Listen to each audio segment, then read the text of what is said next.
So, hi guys, welcome to the next Blender tutorials. So today we're going to be working on metal imperfections, adding things to metal and then working in layers. So what I'm going to do, I'm going to start off with a cube and I'm going to start off with a couple of other things as well, just so you guys can see the effects on some different objects, and hopefully you can apply this to your own projects. I haven't done a video in about a month, primarily because we've had a lot of heat waves over here in the UK, and it's not so much the heat that gets you, but it's the humidity. And trying to get my computer to run certain things and trying to get enough air circulation within the office has just been absolutely horrendous. Usually my office is the coldest place in my house.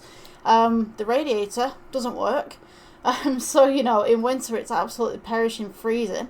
Yeah, so what we're going to do today, we're going to be making a couple of things. I'm going to start off with some small items first because it is pretty warm still in here, but it's not quite as warm as it was yesterday.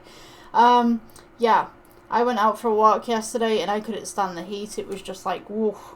So, yeah, we'll get started with this project. Let's start off with first the default cube and then we'll work from there.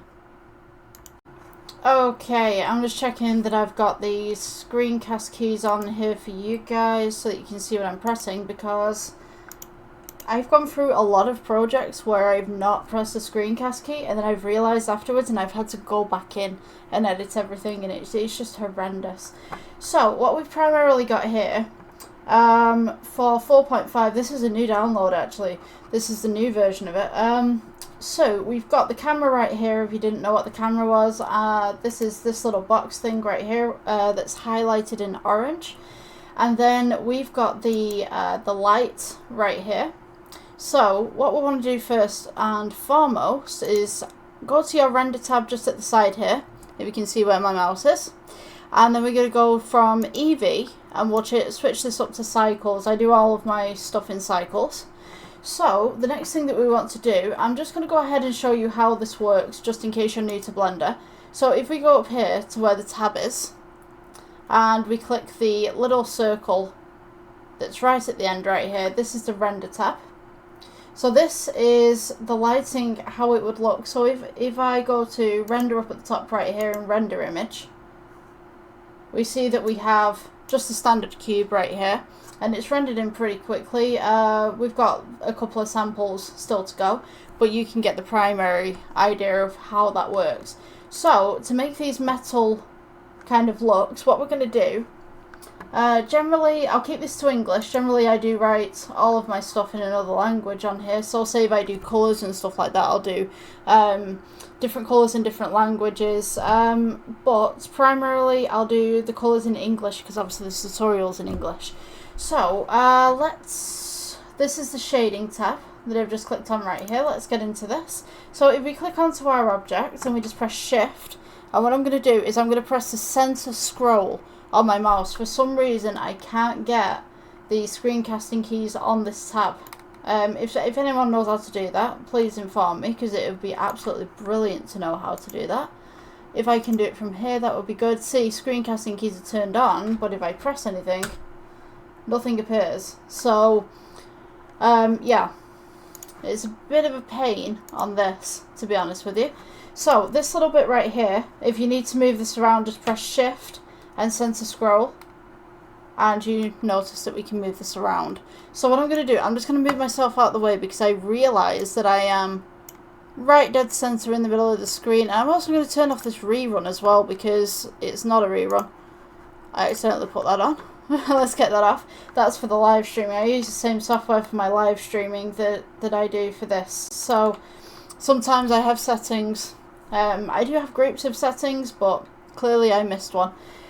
So let's go on with principal BSDFs, which is the natural thing that we should have, and material output. Now if we click on this object and we go to material, you'll see that we've got the original material right here. I'm just going to go, let's go original. So we've got this original material that's right here. I'm just going to put ORI for that one.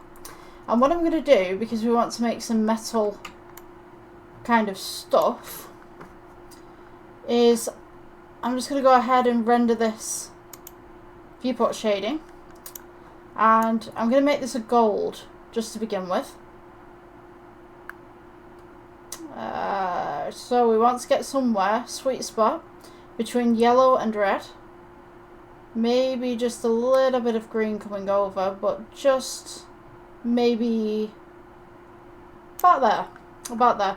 So if you need to copy this colour as well, you can see that we've got the hue, saturation, all this kind of stuff, RGB. And also the hex right here is the exact colour that I'm using. So if you type that into yours, you'll be able to get the exact same colour, the exact same shade. So what we're going to do from here is we're going to go for the metallic. Let's turn this up a little bit. And what I'm going to do is I'm just going to go ahead and add a plane underneath it so that we can get this reflection scene, so to speak. So just to get your plane, if I just get rid of that plane 1 second, I'll show you how to do this. So we want a nice little reflection on it so we can see what's going on with the object itself. So if we go to add, we're going to go mesh, plane. You'll notice that it's in the middle right here. So we're just going to press G, hold down your center scroll wheel, and you can go up, you can go sideways, you can go this way. We're going to go down to make sure that this is underneath the cube. And then I will press S and we will scale out. So now you can see that we've got this nice little shadow going on, we've got this nice little cube going on. And what I'm going to do as well, I'm going to add a green screen ball. So you can add green screen balls, you can put cones, you can put whatever you'd like. So we're going to go UV sphere for this example. We press G and we can bring this across. If your computer's struggling at the moment, what I would suggest is you see this tab right here. Just go to wireframe, or you can go to this one or this one, but primarily I'm on this one. So once we get this, what we can do is we can just go to new, and you see that we have material right here. I'm just going to put this as green screen. So this will be bright green. This is primarily what I do for reflections. What I'll do, I'll place in either a very bright pink object or a very bright green object, so that when I've got anything that's reflective, I can then pass it by the reflective objects to see if I like the kind of reflection that I've got. So what I'm going to do, this is green right here. So you can see already there's a little bit of green in here. So if I take down this roughness on this object, we can now see that we've got this nice green sphere at the back. Now if I make this a little bit smaller, we can now work on this surface. So to scroll inwards, we can see that we've got this nice little green right here. Now if you wanted to make this a kind of metal kind of look, with little bits on here, let's just, what I'm going to do, I'm going to click the cube. We've got the BSDF right here, the material output. We have base color, we have metallic, we have roughness, we have IOR, and we have alpha. And then we've got all of these options right here.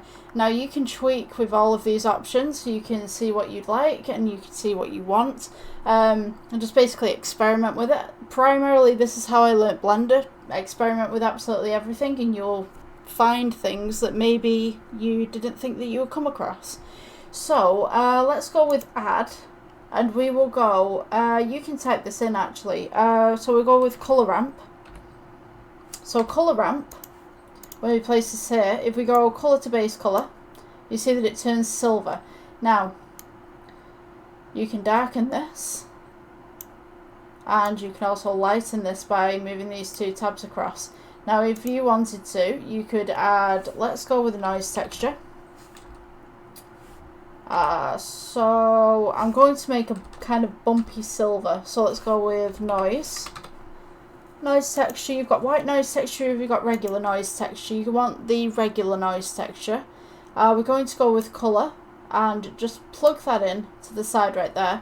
Now you see that you have all these little kind of bumps going on, these little imperfections.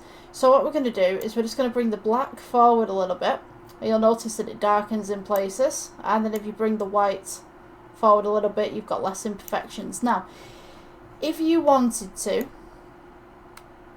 you can make this gold again, because obviously we've used base colour. Now if you take this colour right here, this colour ramp, and you take it from base colour and you change it into roughness, this is what it's going to look like. So if we take down this white a little bit, and we've got the dark, you see how that changes right there? And you can see the ball just slightly reflected in the back here. So now if I turn up the black just a little bit, you can see that the ball appears. And if we just add those little imperfections again, we can see that maybe somebody didn't shine the mirror properly, or maybe it's been bumped or something like that. You know what I mean? Wear and tear. If you have ever played Star Wars, Force Awakens, or I don't think Force Unleashed does it, but Force Awakens. Is it Force Awakens? I'm thinking now, like, no, Jedi Order. Jedi Order, which I don't know which one I was thinking about then. Force Awakens, what am I thinking about? Jedi Order. You can actually do imperfections on the lightsaber. So yeah, I don't know whether Force Unleashed does it. I think you can change stuff on Force Unleashed, but it's different to Jedi Order. So Jedi Order, you can have something as brand new, you can have something as marked up, you can have something as damaged, and kind of have that kind of that aesthetic to it. So with this in particular, we now have these little bumps on here. So if we take the noise texture, we can actually turn the roughness up, if that's something that you wanted. So now we have this kind of texture, and you can still see that green ball right there. So if we take the roughness down, it becomes blobs. You see how that detail works right there? We could go ahead and, I can't even pronounce that one, the second one up. So yeah, we could go ahead and move this, so we can kind of have this kind of bumpy texture going on. You can still see the ball right there, and we could distort this. So you have these funky little patterns on it, so maybe this is more of an incidental kind of thing. You see how that works right there? Okay, so the detail, we could pull that up as well. You know what, I'm going to make multiple cubes for this. So let's go ahead, I'm just going to go ahead and scale this down, so we can have some bumps on that one. And then what I'm going to do is we're going to go to add. You can do Shift D if you want to, but we could just go to add, and we could go cube. Notice that it's turned black because it's two objects on top of one another. We're going to go with G. Just press G. Hold down your center scroll. And we'll bring this across. What I'm going to do as well, let's go into layout actually. So we've got the first cube right here, we've got the second cube right there. Shift D, we can take this one. Again, it's two objects on top of each other. So we're going to go ahead and just drag that across. I wanted to show you this because I can now get the key strokes on there, the key log kind of thing. So what I'm going to do, I'm going to go ahead and take this one, let's take all three, and we're going to go Shift D, just bring them up, and this will be our canvas to try different things with, because I'm going to teach you the bump technique as well. So if we just bring these up, so now if you notice, these three in the middle are all gold. So to get rid of this gold, all we're going to do is go to your materials section. Let's see, make sure that you just have the one cube selected. You go to this material right here, which says Ori, which is for the original. I'm just going to go minus. Click this one, and we just click the minus again. So now we have all of these cubes right here. We have 8 other, is it? No, sorry, 7. Wait, so yeah.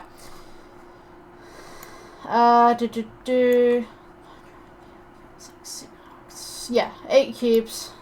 I don't know why, like, my brain was saying 7 then, like, I don't know where I got 7 from, but yeah, 8 cubes. We got the 9 cubes all together. So, what we're going to do, I'm not going to leave that one down. So, what we're going to do is we've got this one right here with all the little bumps on it. We're going to take the next one, and we can do these in different styles as well. So, we're going to go new. Go to your material right here, if you can see it. And we're going to go for green. So this one is going to be kind of like a green gold. So we're just going to go select, hold selects down so you can get both of them, drag them across. We're going to go add. And then what I'm going to do is, for this one in particular, I'm going to go colour ramp.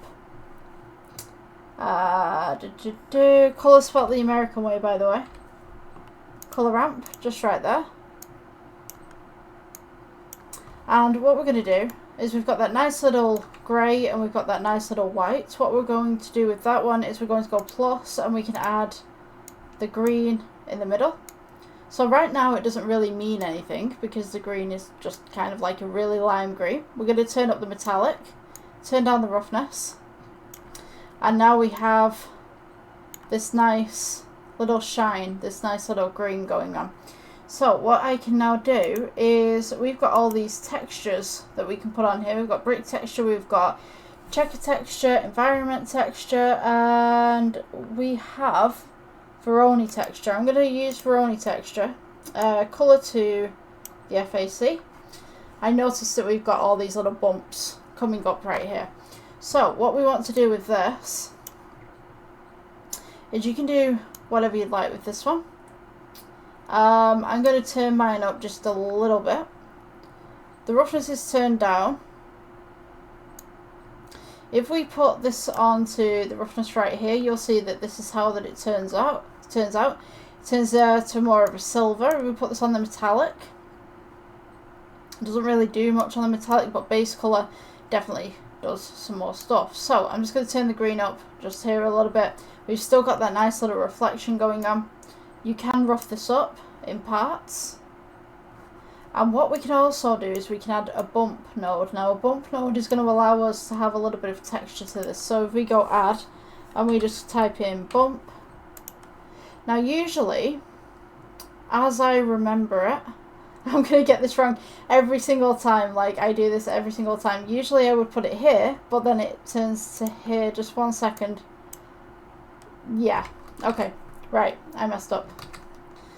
So I always get confused with where the bump is supposed to go on here. So I think it's always supposed to be here, kind of thing. So you can just see that we've got these little cracks just coming up right here. So you can go ahead and experiment with this a little bit. You can go strength, you can go norm. Let's go with height. Just bring this black in a little bit.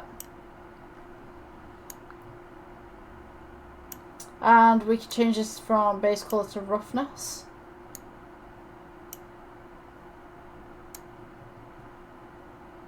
So we can kind of have a little bit of roughness going on. You can see these little kind of imperfection stripes coming across. So what I generally use that technique for is, if say I've got a piece of, I don't know, let's say a car or something like that, you put in texture to a car, you could have little scratches on it as if it's been racing. So you could actually scale this down, or you could scale this up if you wanted to. You see how that's kind of moving right there? We've got all these little kind of scratches. That's the kind of thing that I'm aiming for. You can't really see them as well whilst I'm doing it on here, but there's little scratches on there. I don't know whether you can see that on your side.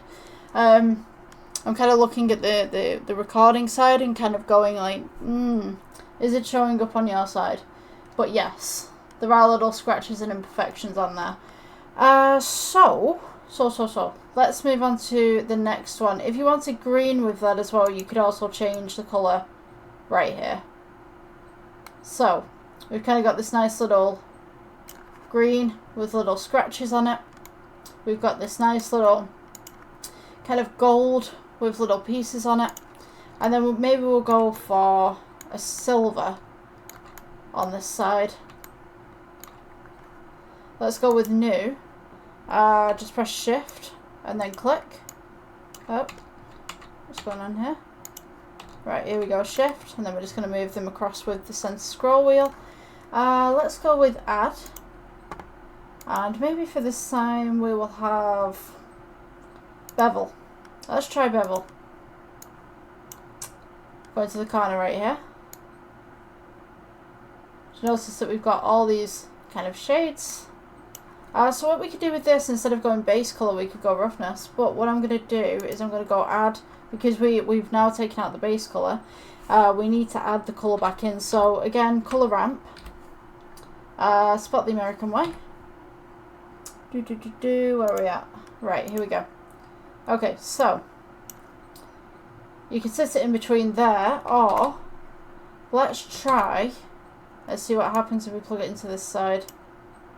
So it kind of gets a little bit deeper. So I guess you could have 2 colour ramps on here as well, just to make that a little bit more prominent.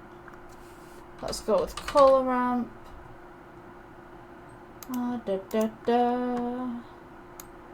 We could bring that in just at the sides there, so it looks a little bit more beveled on the sides.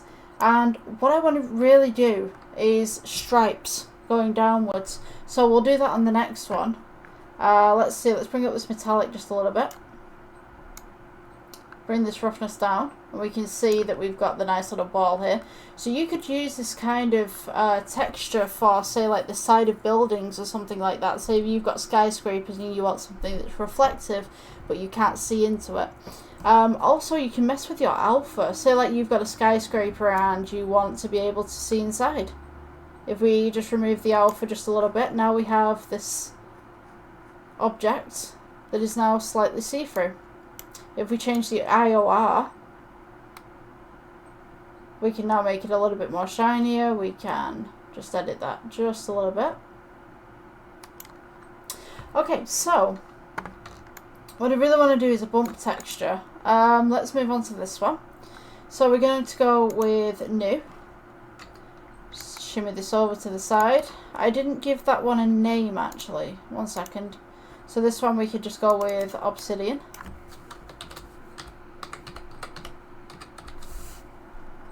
Yeah. Okay. So with this one in particular we could go stripe, metal. So with this one in particular, what I want to do is I want to get brick texture. So if we go with brick texture right here, click this on, color to base color, we get all these nice little lines going on. Now, what you can do with this, if you wanted kind of a stripy metal, almost like it's been cut or it's I don't know what you'd call it, but some metals, when you get them, they've kind of got all this kind of sheen across the top of it. So, with this one in particular, what we could do, we could have a brick texture just there. We could change up the roughness just a little bit, make the metallic up.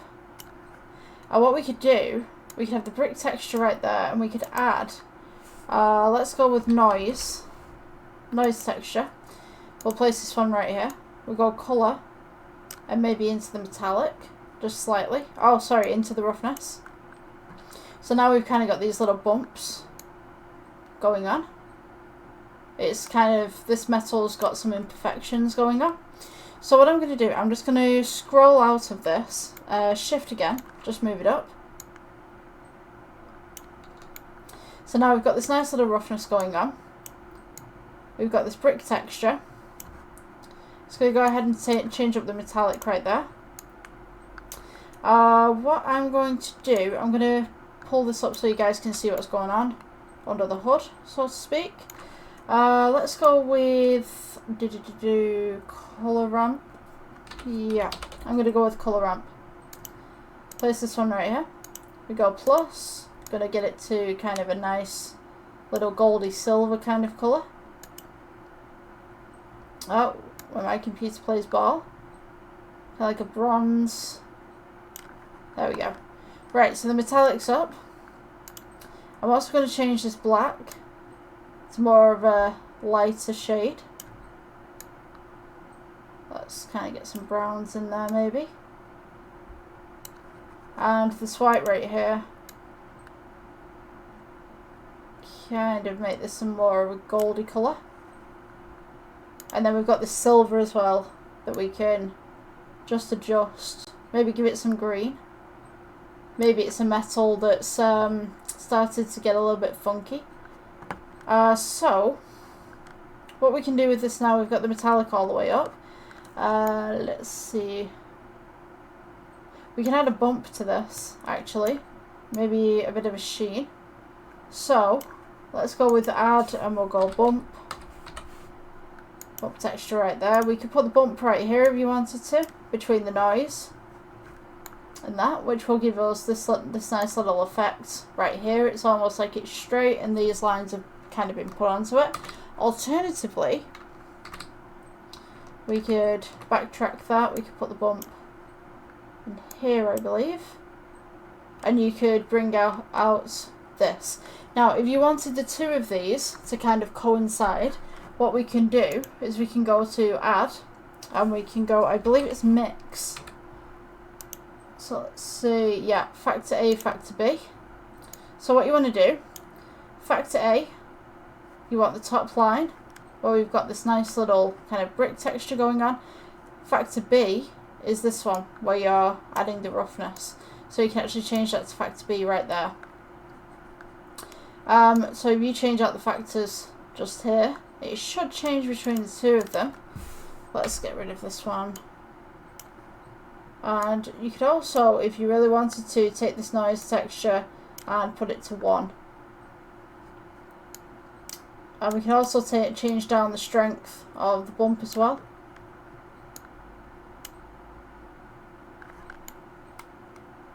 So you've kind of got this little kind of lines going across it and a little bit of a bump texture.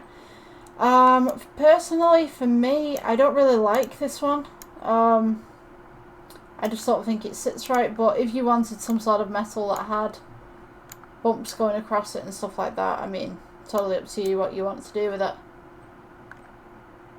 So there's these little imperfections that are just running down the outside. I'm just going to go ahead and scale this up. So we've got a little bit more detail with that.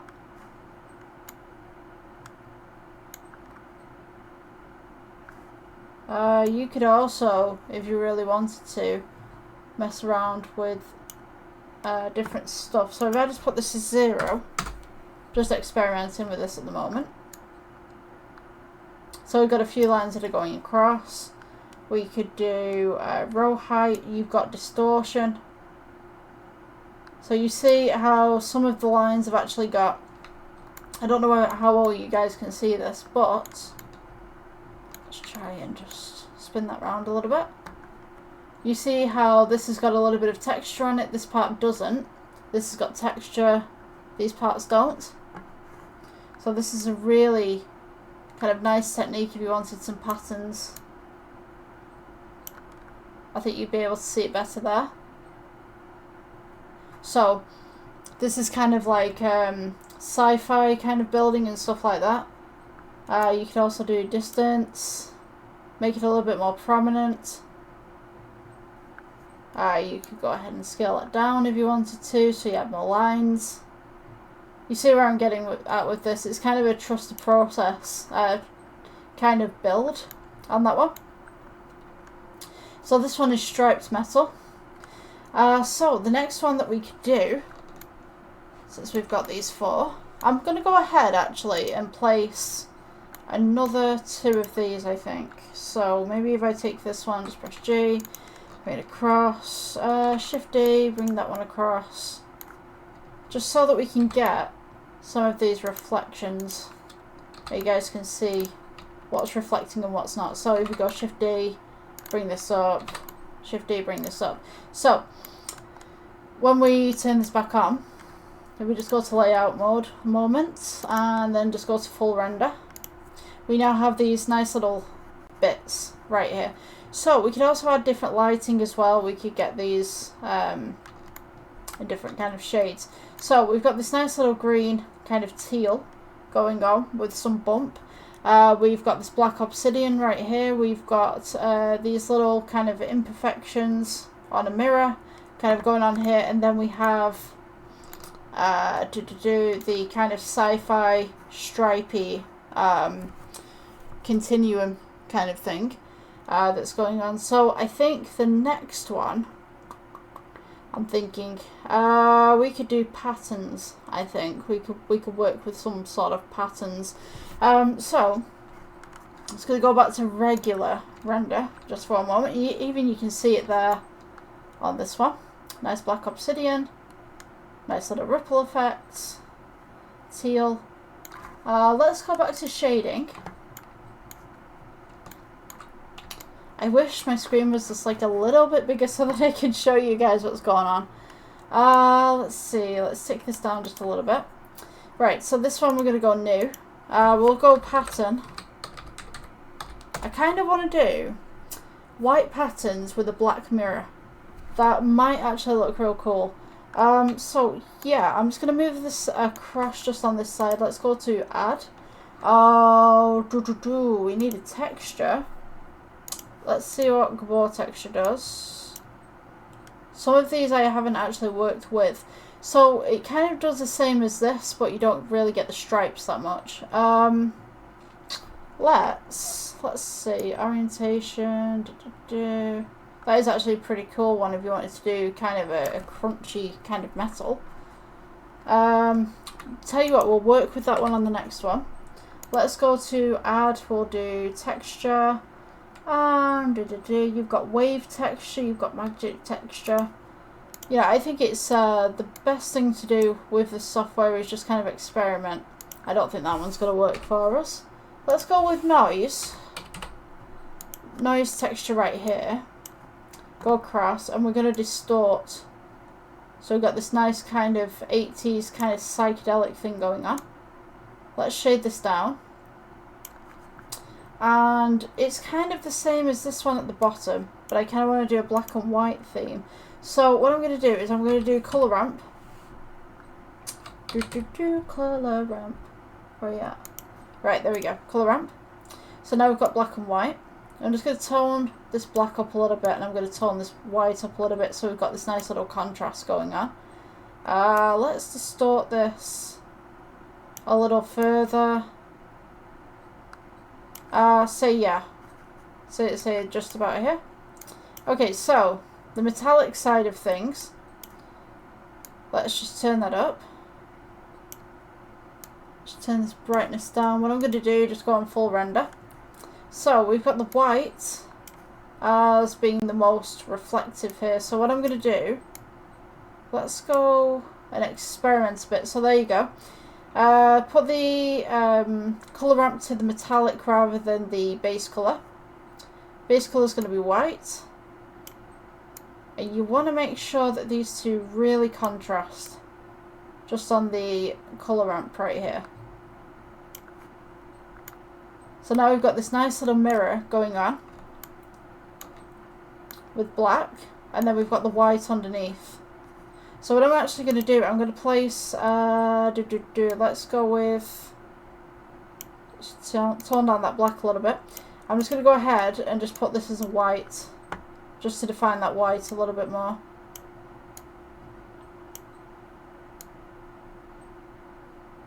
Just at the back there. You could add a blue to this if you wanted, like a kind of blue tint. So that would be your kind of black and white edition. So with this one, we said that we were going to go with a certain filter. So what I'm going to do is I'm going to go new, and we'll do, I'm going to put this as EX for experiment. And let's add in this texture shader, and I think we were with Gabor. Correct me if I'm wrong, it was Gabor. I haven't worked with this one, this is why this is an experiment one. Let's see. So we can do this metallic, roughness. I'm going to do base colour. Take this roughness down, this metallic up, because we're doing metals.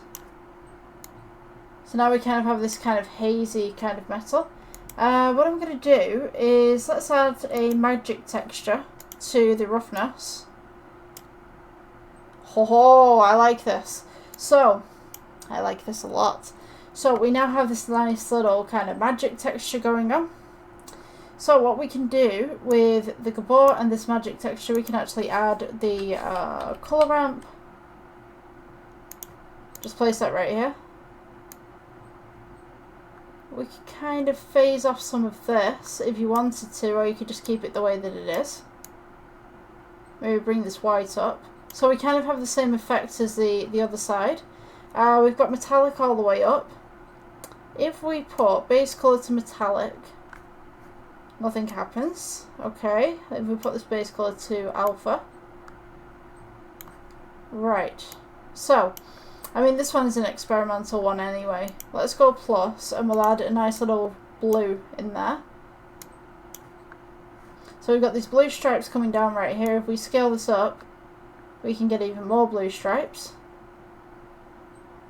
Or we could just have like one blue stripe. Maybe. You're kind of making a scene where there's some rust or something like that coming down the metal. So this is a great way to put little bits of rust in there as well. I like that magic texture. If we remove this magic texture, this is what we've got. We've got this kind of rusty kind of mirror. So what I'll do, let's make rust on the next one as well. Let's try this one. We want to make this a rusty, kind of old, scratched up mirror. So we're going to go new. I'm going to type in rusty, old, scratched mirror. Yeah. So let's bring this across. I'm just trying to think the best texture for this one. So we want to go with metallic, but we also want that nice little rust thing going on. So I believe that the texture that we just had was the Gabor texture. So if we do value to base color, and what we will do is we'll add the color ramp.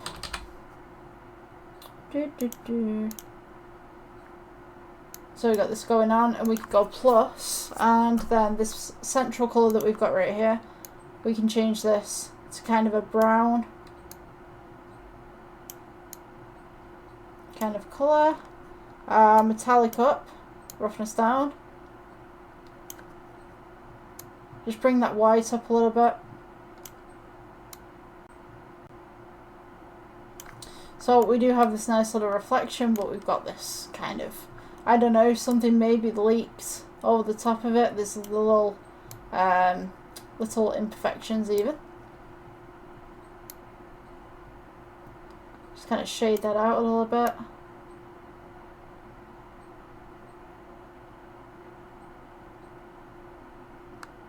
Maybe you're traversing through an old ship and there's mirrors, and you want to get that kind of water, that stagnant water that kind of drips down. This will be a great effect for that one. And maybe you want to make the mirror a little bit rougher, a little bit more dirtier. So to make it look dirty, we could go ahead and we could go noise. Let's go noise texture right here. Just place it at the bottom. Change up your colour to your roughness. Or we could have it like this. Maybe over the years it's just become very horrendously, how could you put it, dirty, maybe. Trying to think of the words. Yeah. Bring that down there. Make it a little bit smaller.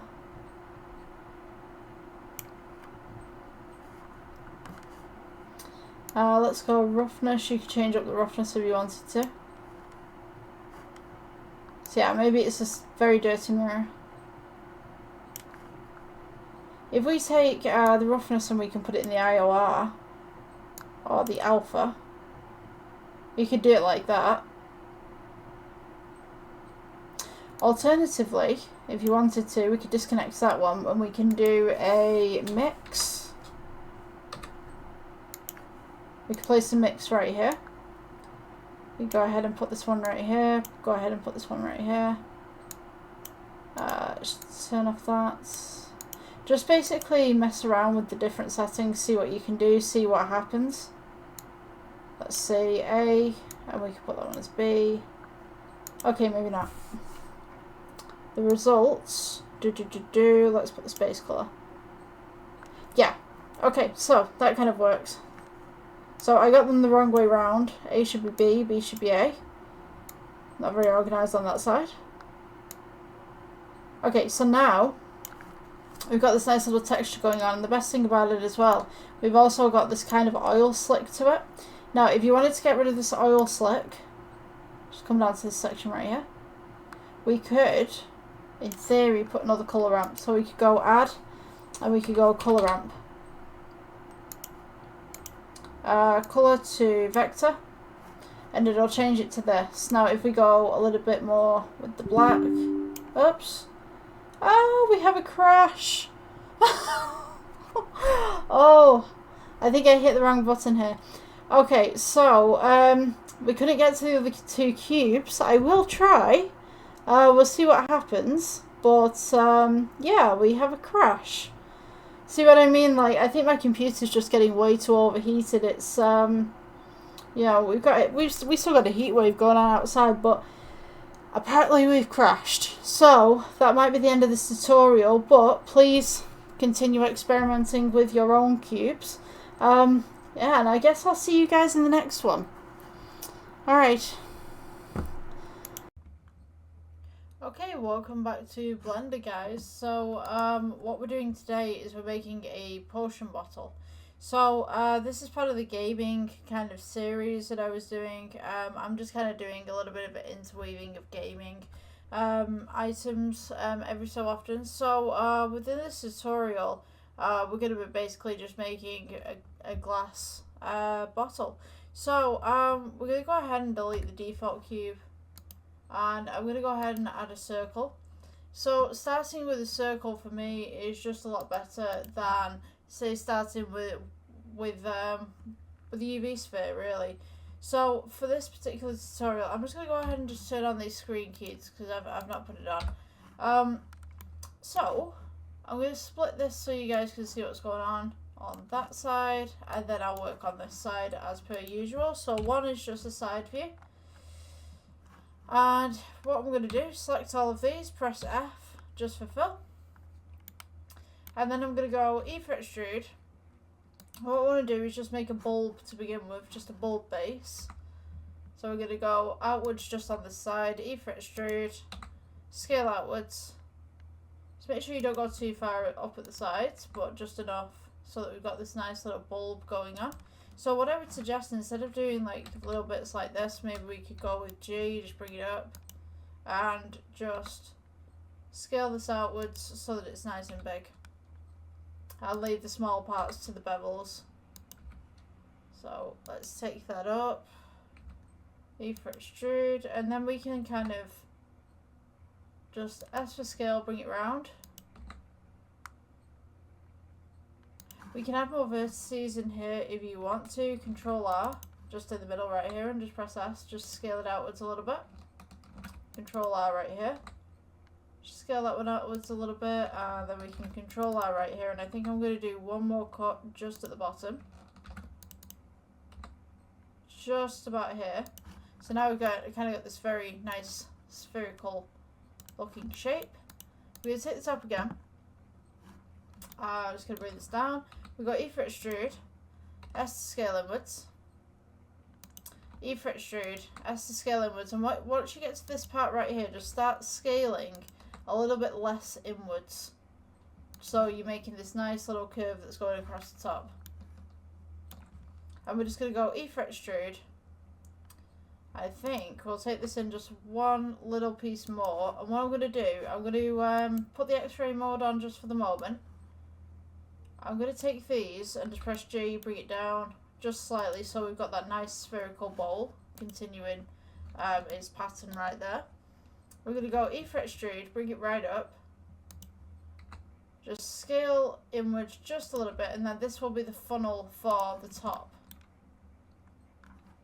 So what I'm going to do again, just take this down, maybe scale it just inwards just slightly, bring this in. And then I'm going to take this and just press G, bring it down once more. Take this face right at the top here. So this is going to be the funnel for the top. And what I'm going to do is we're going to go E for extrude, scale outwards, E for extrude, and then scale outwards again. You could actually scale pretty far with this if you wanted to. Then E for extrude, so we're just making the lip of the bottle right here. E for extrude again. We can scale this inwards just slightly. E for extrude, scale it inwards. E for extrude, scale inwards. And then we can go E for extrude. And what we're going to do, just slightly scale it inwards. If you put the X-ray on, you can see on the inside right here as well. So now we're just going to go E for extrude, bring it all the way down. If you have enough space. So just scale it inwards just slightly, just there. E for extrude, bring it all the way down. And then we're just going to trace the inside of the bottle right here. So just leave a tiny little gap around the edge as much as you can. And what you want to do, when you reach the bottom of the little bottle right here, you want to make it a little bit thicker. So quite thin glass on the top, and as you're going down, just make it thicker and thicker. Just going to go ahead and move that across. Oops. E for extrude, S for scale.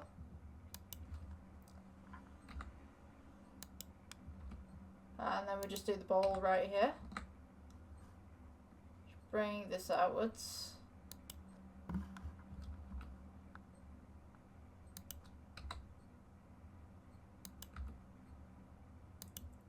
Might take you some time, just follow it across.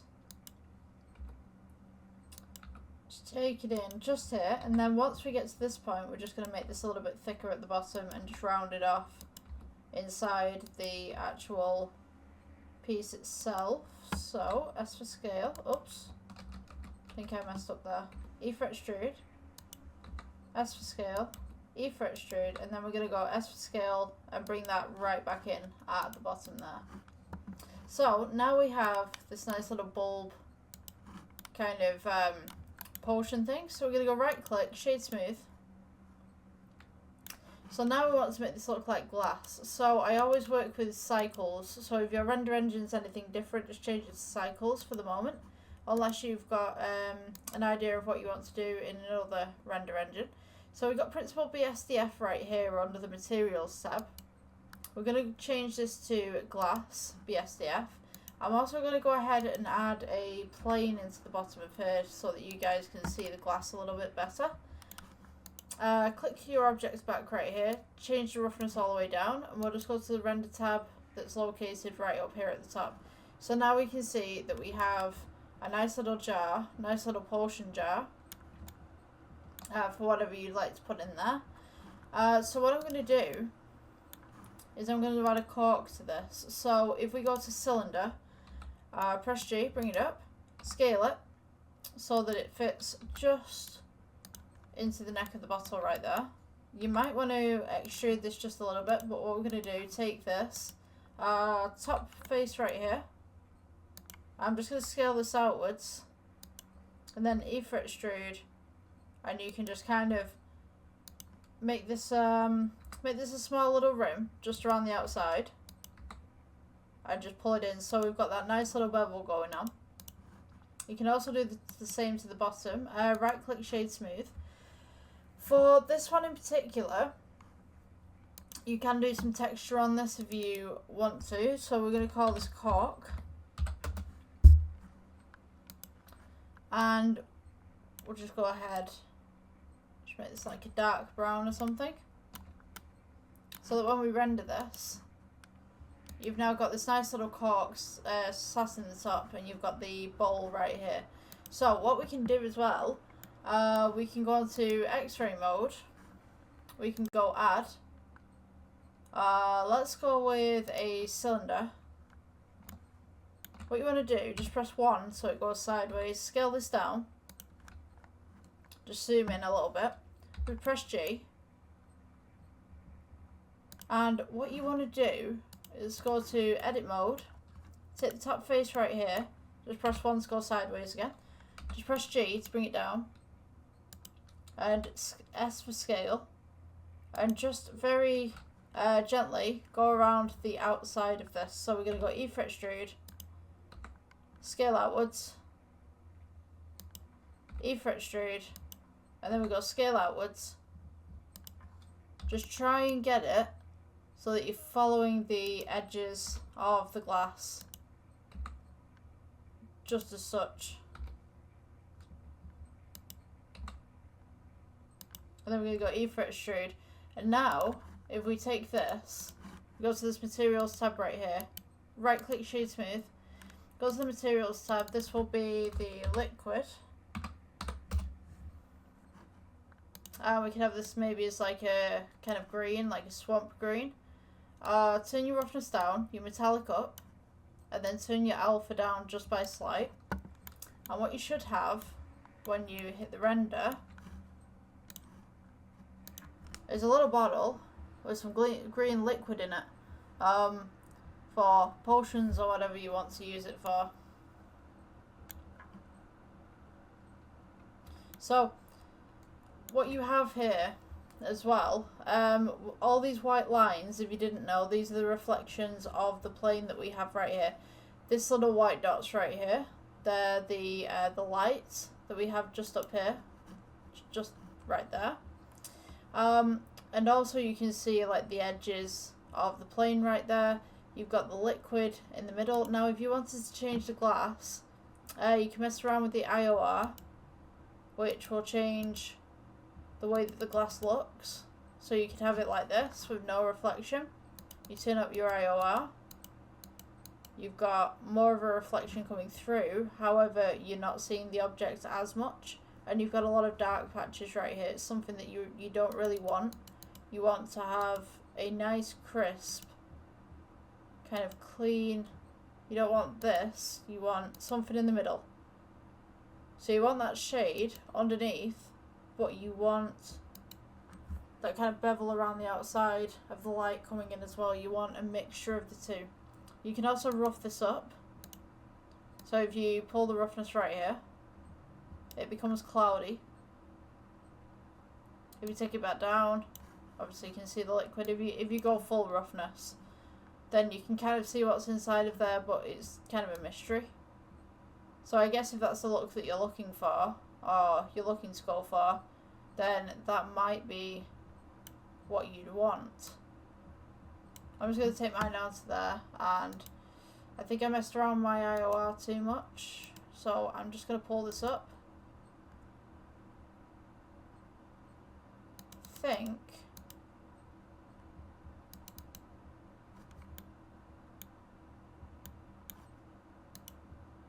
I'm just going to go with maybe 110, 1.1. I think that would be the best one. So, as regards to your lighting as well, to make this look a little bit more shinier and a little bit more round, we can actually do a really neat lighting trick that I use. We could take a cylinder, rotate this round by 90, scale this across, scale it down, and what you're going to do, you're going to make tube lighting just to go across the top. Now if you make this correctly, and you have multiple of these, you can change the lighting as needed, and you can also change the colour of the lighting as well. So before I duplicate this, I'm going to go ahead and go new, and this one will be the tube lighting. So with this one, you want to change it from Principled BSDF to emission. Just change up the strength a little bit. Now if you go press 7 to heaven, let's go with Shift D.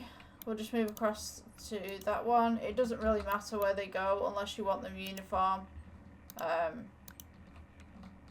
It's cool anyway, really. So once we've got this little bit of lighting up here, if we take this light right here, I'm just going to turn it off for now. Just press 0. And if we relight the scene, we now have this kind of nice lighting coming across. And also this lighting is now interacting with the glass itself, so we can see what's going on with the glass. Now if we take the glass and we mess around with the IOR, we can also see these lines starting to appear on the glass as well, starting to curve around the glass, so it's going to give you more depth. So you can also change the glass colour as well, if you wanted it purple, pink, blue. I'm going to maybe go for a little bit more of a dark grey or a light grey. See what happens. Because your liquid right here is actually more reflective than everything on the outside, which is kind of throwing it off a little bit. So what I'm going to do, I'm just going to go ahead and select the liquid, and I'm just going to turn down the metallic ever so slightly. And maybe just pull that alpha just a little bit. Or maybe keep the alpha, but just pull that metallic ever so slightly. Because you've got the shine of glass, you've got the shine of the liquid. And you don't want the liquid to outshine the glass because it's going to kind of throw off the 3D effects that you're trying to get with these little tube lights. You can also take these tube lights and duplicate them even more if you wanted to. So if we go 7 to heaven, let's take this one, this one, this one, this one, and we could Shift D it, duplicate that over to that side, Shift D and duplicate over to this side. So now, in theory, we should have a glass that's got a little bit more bend to it, as you can see. So what you can do as well is if you put the camera, so I don't think we got rid of the camera out of the scene. If we say align view, align active camera to view. So if we just press G, bring it back. So now, if I just get rid of this one, so you guys can see what's going on. We have, on the camera options, as long as you've got the camera selected, we have on the camera options, just in the drop down right here, if you check this box, you take the little pipette, just at the side, and you want to select object, which for this one is circle, because I didn't name it. We can then select the jar itself, and then we can actually adjust the f-stop so that it blurs the background. So the lower the f-stop, the more blurred the background will be, the higher the f-stop, everything will just be in focus. So we now have this nice little jar going on. You notice that everything's a little bit blurry. If you can't do this on the render tab, do this on this tab, which is one next door to it.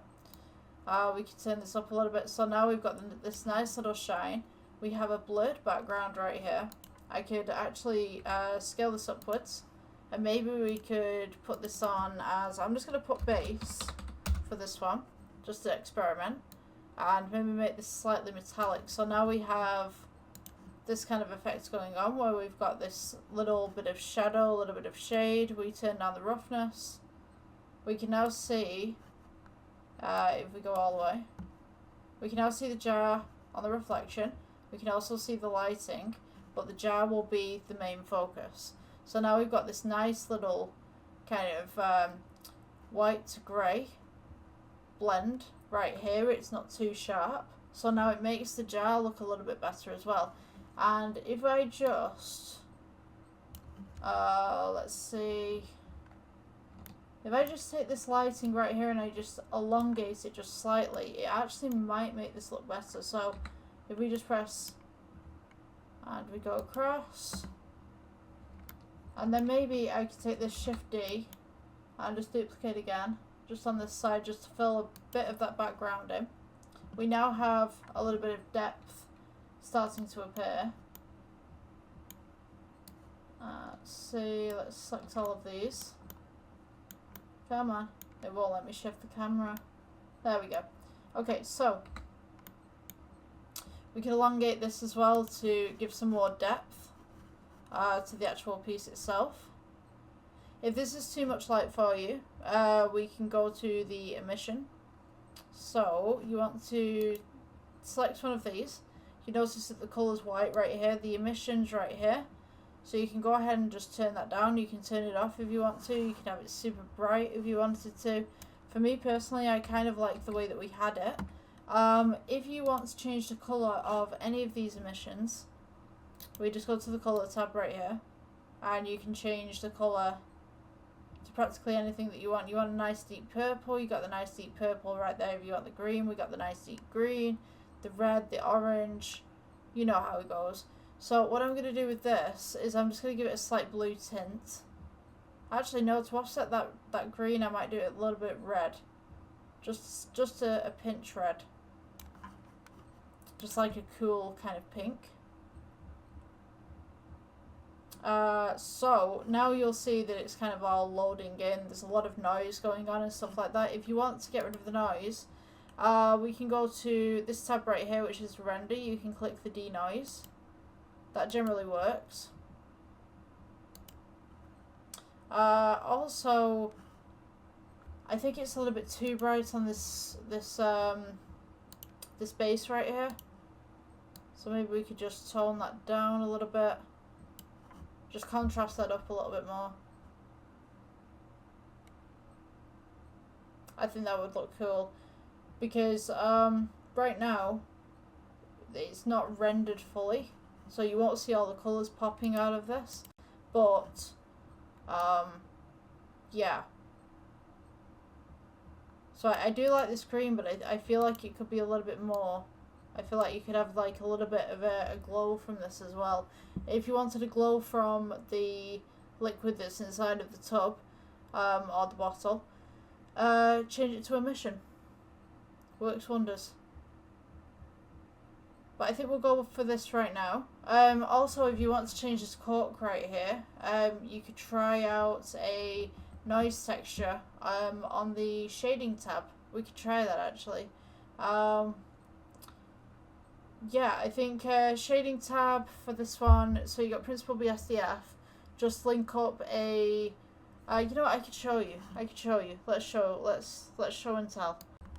Alright, so this is a shading tab. So we've come from layouts, which is at the top right here, to shading on this side. So when we're doing this cork right here, all we need to do is go to add right here. You want noise texture. Right here, add colour to base colour. See if you can see that properly. And then what we want to do is go to, let's go colour ramp, spelt the American way. COLOR. You want to place this in between, and then you want to add a bump node. So bump node should go right there. So now you can see whilst the setup's the way that it is, you've got all these little spots on there that you can make bigger, you can make smaller. So when you've got this right here, to make these pop out a little bit, you want to go ahead and add the colour to the height of the bump node. So now you've got all these little bumps going on. You want to take the roughness and pull it up, and maybe have just a slight bit of metallic. From here you want to go plus, and then we're going to add kind of like a kind of grainy, kind of orange, yellowy, red kind of colour right here. You can add more if you want to, so you can take this one and you can make this a bit deeper, make this a bit lighter. If you wanted to, you could add algae. You can take this one, you can make it green. Just pull that up, a little bit of algae forming on the side of the cork right there. Maybe it's been left in the sun for too long and things have started to grow on it. Yeah? See the algae? Right, so we've got the layout as well. So when we go back to this, we should now have a little bit of light refraction coming off this. If it's too much of a light refraction, just go ahead and just turn down your metallic on that particular object. Just make it a little bit rougher. Also, neat trick. Imagine there has been a wizard and he's been making potions and he's been putting all these things inside of it, and maybe he didn't mix it properly. And so, telling stories about your objects is a great thing, but you could put into this potion maybe some leaves and stuff like that. So to do that, we could go to curve, and then we could go sample tree gen, and it will always appear there. Don't click off it because you're going to need this little box right down here to change everything. And we don't need the main tree, we just need the leaves. So bear with me.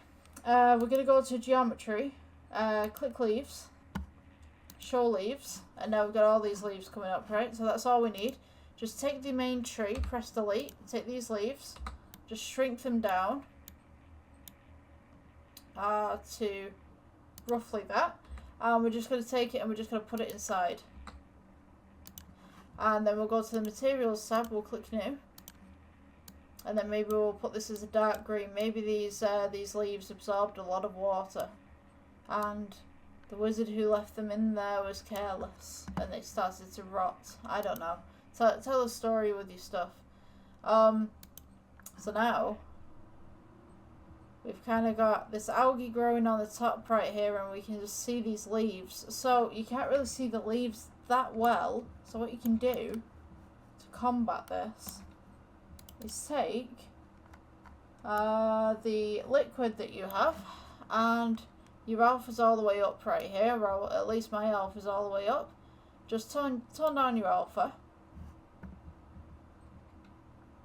And hopefully we should be able to see these leaves starting to appear right here. Just at the back. So maybe just turn down that alpha just a little bit more. Make it a little bit more see-through.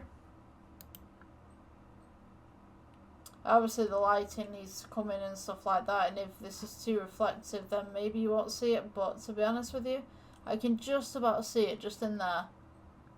So maybe these lights, we could turn them down just a little bit.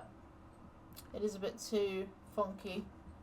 Let's select the lights and see if turning this down affects our results.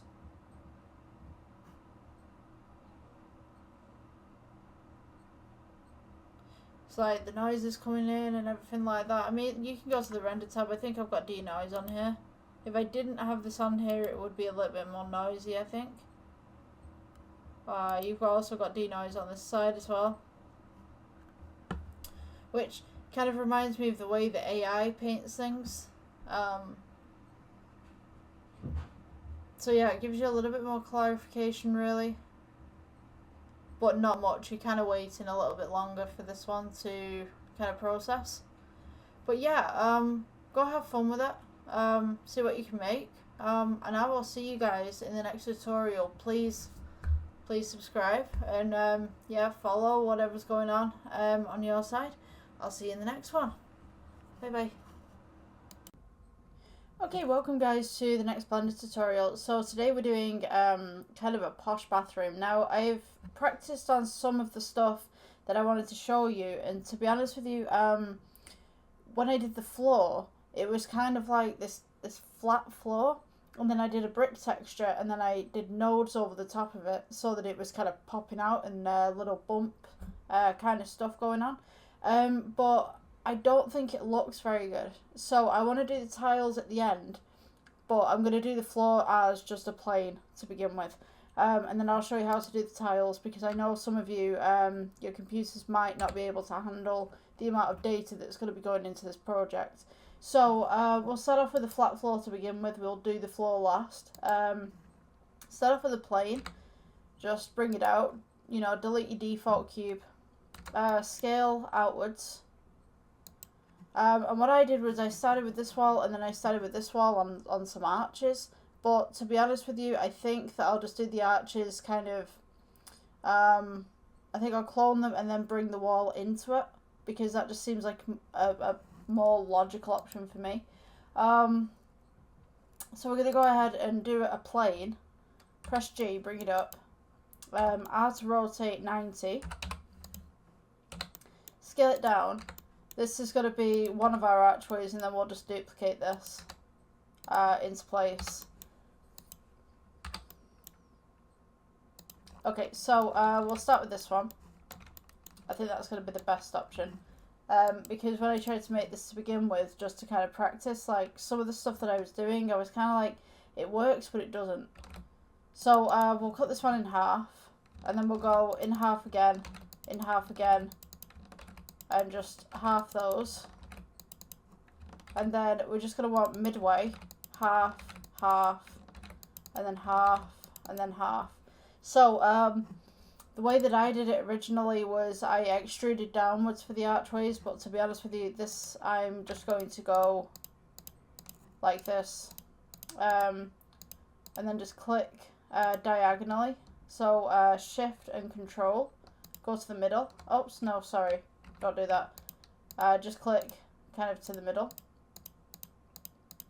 just like this. We're going to go delete and then faces.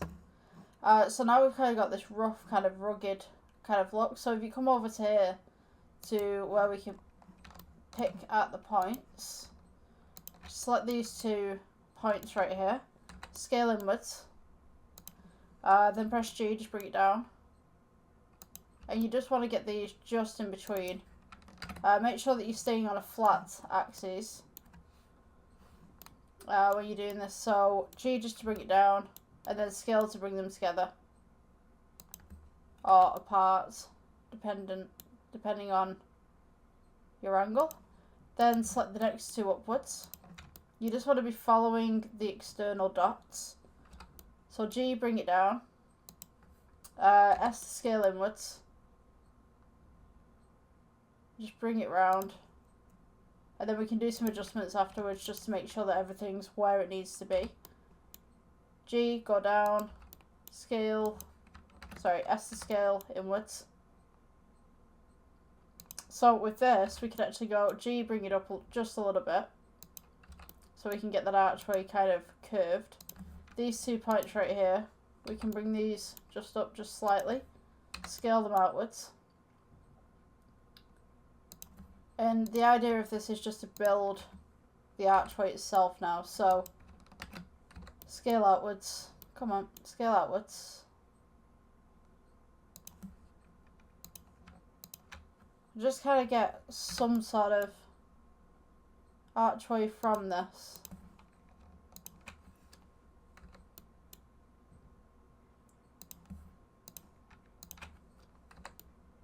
So it should be nice and smooth when you've finished. It might take you a little bit of fiddling around with it, but eventually you should get to where you need to be. Bring this one down, scale it outwards. I think doing it this way you've got a lot more control as well. If we loop cut, we can also do the same to the outside, but to be honest with you, if you go to the edit mode on this and just select all the faces on the outside, so go from this face to this face, whoops.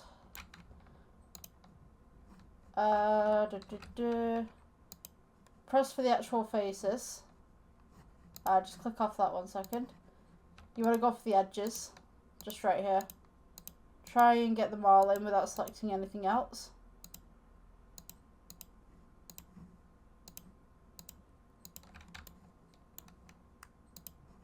And then we can go E for extrude, scale it inwards.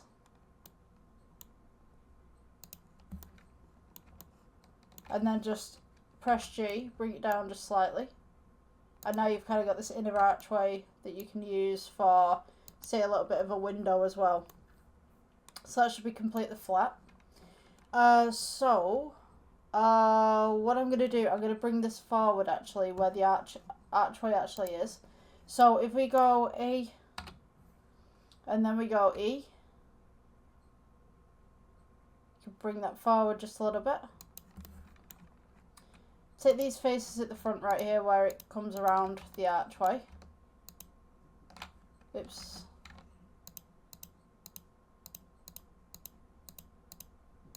Just on this side. Then we can go E for extrude.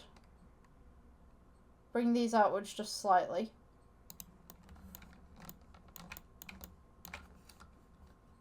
Just press G if we need to bring it back.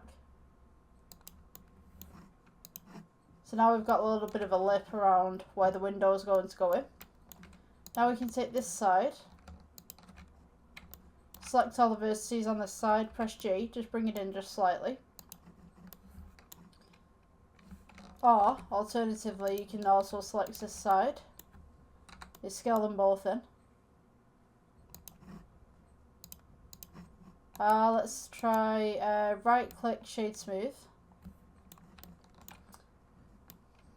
Then once we've done this, we can go Shift D and just join them together in the middle. Bring them together just there. We're going to be putting some little details and artwork just in between them here, so that little crease that we've got won't exist. So this one right here, we want to go edit again, select all these sides on this side. G, move it outwards. And then we'll go to making the next wall. So we'll go with a cube. Just thin it out. Scale it across. And scale it up.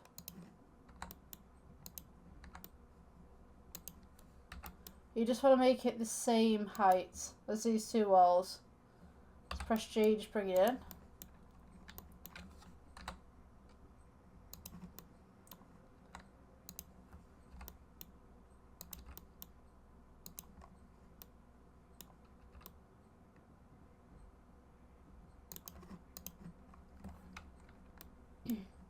So now you should have a room that roughly looks like this.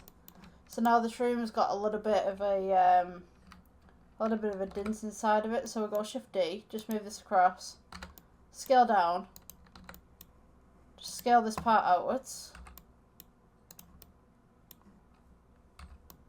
Press G, just bring it across.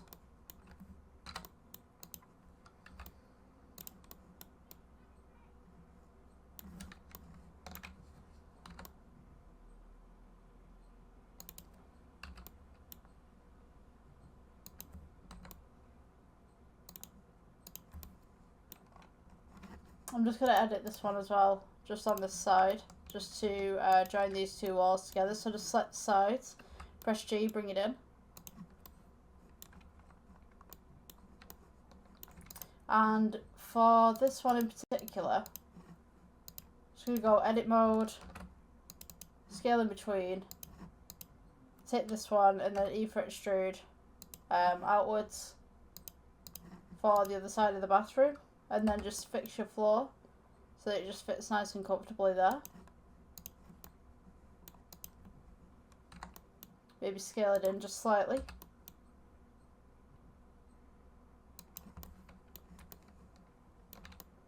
So that's your basic kind of bathroom look that we're going for. So if you've not changed your render, change it to cycles. So with this one, we're going to place the camera just about here, I think. So let's go select, and I don't think we have a camera just in the scene at the moment. I think I deleted it. So put camera, then we will go to view, align view, and then align camera to view. Just rotate this in. Press G, just bring it back. And we should set it just about there.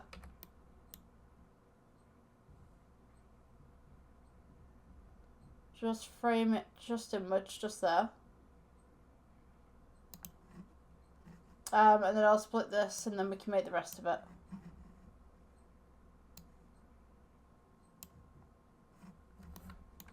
So,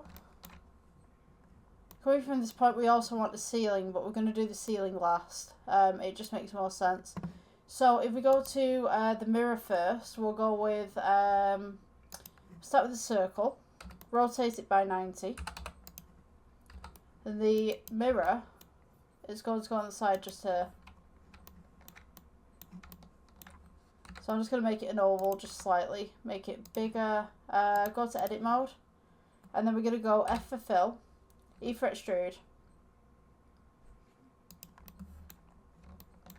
Not too far out, but just there. E for extrude again, just slightly. Scale it in. E for extrude, leave it where it is, and then scale it in. And then we're going to go E for extrude inwards. Scale it in just slightly, and then E for extrude, and just pull it all the way back. Now this part is going to be the mirror. So we're going to go new. This is the gold backing. Change this to kind of a gold metallic. Take the roughness down. Press plus. You're going to be assigning this one, so click assign, new. This one's going to be the mirror. So metallic all the way up, roughness down. Click assign again just to make sure that you did that. And then we'll shade smooth. And we should have a mirror like this. So you can see that it kind of points inwards a little bit. So the IOR can fix that. You can move that back and forth. Alternatively, take off the shade smooth. You should have a perfect mirror just at the back. Now, if you want to get this smooth just around the outside, we could go gold. Go to edit mode.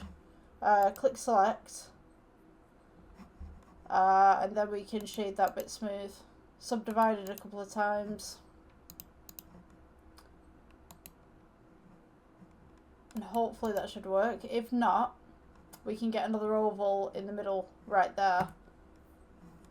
So let's go to circle. Go to edit mode. Rotate this by 90. Press F to fill. G. Bring it over.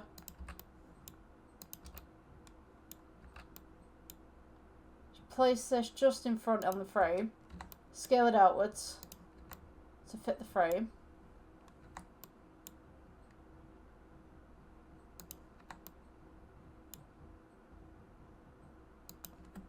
And then this one you can actually put as the mirror.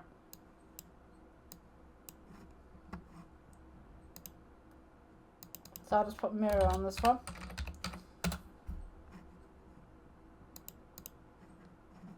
And then once we go back to that, you can now see that we've got a perfectly formed mirror, and we also have a smooth outside as well. So if you move that object, you are going to have to move the two objects together, but you now have essentially a functioning mirror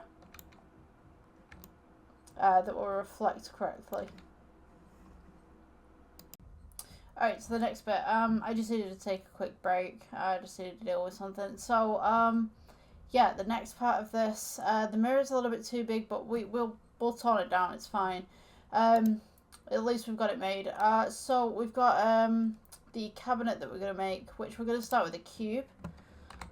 Just kind of pull that out a little bit. I'm going to take it off the render mode so that this works better. Press G, bring it up. Scale it down, because we're going to be doing some detail on this, so it's going to be quite a big sink, because we're going to have two taps on there, two little bowl kind of things. So we'll start off with the edit mode. We'll take this top face right here. I'm just going to go ahead and press G, just bring it all the way down, and then I'm just going to scale it out just slightly, and then I'm going to go E to bring it up, E again. And we're going to do one of those posh ones like you'd see the older kind of cabinets where they come in just a little bit. So it's a little bit fiddly, but we're going to go E for extrude again. So you should have that little like kind of bump right there on the edge. Scale it inwards. Then we're going to go E for extrude, and then we're going to start to scale it outwards. E for extrude again, scale outwards. E for extrude, and then E for extrude, and then we'll scale it in just slightly. E for extrude, scale it in. E for extrude again, and then we'll start scaling it outwards. Just halfway, roughly, from that, and then this part will be the actual cabinet itself. So we can go extrude, and then I'm just going to scale it in just slightly. Now we're going to place another cube on top of this, so this will be the top and the bottom. I'll show you what I mean once we get the new cube on there. So if we go for a new cube, mesh and cube, we go G, bring it up, press 7 so that you can see into the heaven. That's how I'm doing this now. Like 7 is from the heaven, so you can see directly down. Just make this roughly the same size on top, and it's going to be like the little cupboard bits of the cabinet. So press G, bring it up. So then we're going to take this part, we're going to go Shift D, just bring it up right there, and then we will do rotate by 180, and this will be the top of the cabinet, but we're going to make this just slightly smaller in size. Press G, bring that up.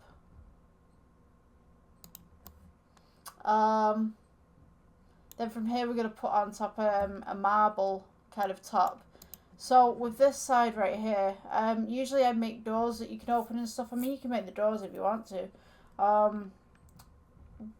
We could actually do that. I think. Oops, what did I do? Yeah, there we go. Alright, let's go to edit mode. Control R. And then we'll just do this. Bring this in. Make some little portions right here. So you can make doors if you're doing animations and stuff. Great way to do them. They're not quite even, but they're even enough. Press Control R. Oops. Come on. Control R. Okay, it's not working for me on that side. I'm just going to switch up the sides right here. Control R. Come on. There we go. Alright, so Control R at the top. And then Control R at the bottom too. Okay, so select these individual faces. And then we can go E for Extrude. And these can be kind of like the cupboards, the cabinets on the inside. So we're going to need some covers for these as well. So I also want to put on some feet on the bottom of these too. So if we go to Add, we go to Cylinder. Press G, just bring it up so you can see what you're doing with it. It's kind of getting cramped in here already. Let's go Edit, E for Extrude, scale it down a little bit, E for Extrude, scale it down, E for Extrude, scale it down until it's kind of got to this point, and then we can kind of bring it up a little bit. Just make kind of a circle. E for Extrude, S to scale. Let's see, E for Extrude again, and then I'm just going to come back in. And we can just leave it flat like that. So with this one, go to Object Mode, right click, Shade Smooth, and then we're going to go New, and we'll put this as Wood. Now you don't need to add any of the shaders just yet. We can go into that afterwards. I believe it's going to be easier for us. Let's scale this down. Go 7 to Heaven again. And you want to go X-ray mode so you can see what you're doing. Now you want this leg right here to be duplicated on all 4 corners. So we're going to go G, just bring it over. Shift D. And then you want to click your leg right here. Now, if you notice that everything else is getting clicked as well, the legs are on the inside. It's not what I wanted. Let's double click that off. G, bring them down. Make sure that they're sitting in the right place. You could kind of tuck them in just a little bit underneath as well if you wanted to. And then we'll go 7. Go Shift D. Bring these over.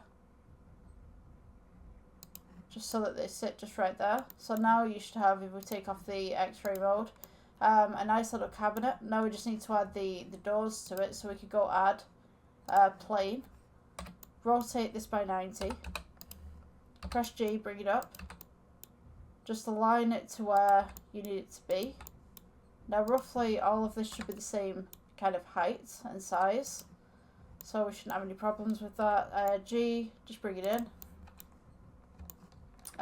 So go to Edit Mode, E for Extrude, scale it inwards, E for Extrude, don't move it, scale it inwards, and then we can go E for Extrude again to bring it in just slightly, and then scale it inwards.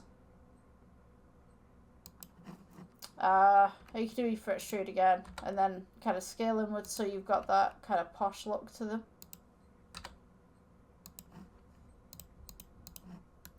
Just shade it. Oh, no, we don't want that. Just leave it the way that it is. We could do a bump on that or something, or a bevel. In fact, if we scale it outwards, it kind of pulls some of the detail and then shade it smooth. We'll bevel that, actually. You go to the modifier, just bevel it slightly.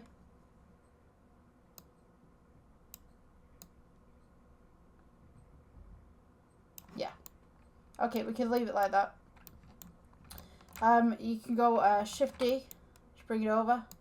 Shift D again. Bring this over, just make sure that that's covered. Shift D. And then Shift D. So you just need to position these exactly where you need them. This one here. This one's over a larger kind of area, so you could go S and scale it. Bit of a bigger cupboard for the middle ones.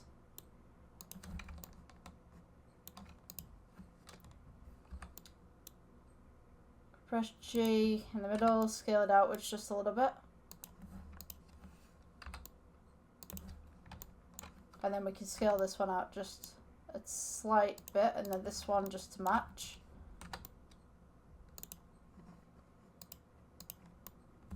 So that they all roughly look the same height and shape.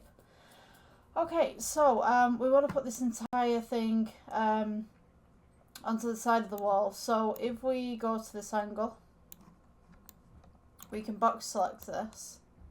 So just get it so that it's out of the way. Select everything. You want to go G, bring it down. Oops, did I get the camera too? Let's deselect the camera, double click the camera if you got that. Press G, bring it down. I'm just going to scale it down as well, because it's going to be quite a small cabinet for the room. Just make sure you're not clipping anything, but at the same time you just want it flush.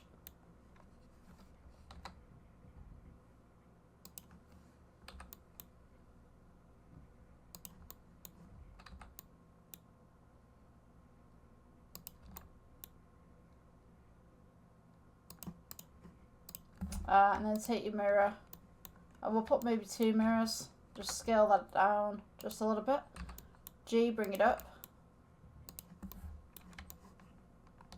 You want to place it up against the wall.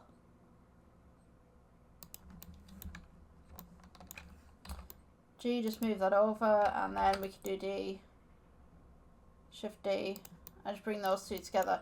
So when we render it, it should look something like this.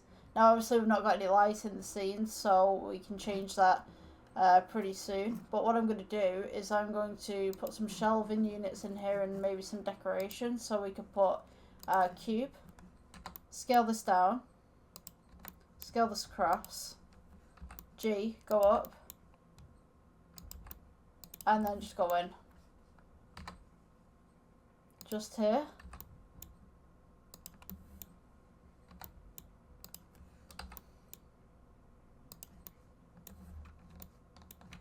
So this would be the shelf for all your bathroom needs, I guess.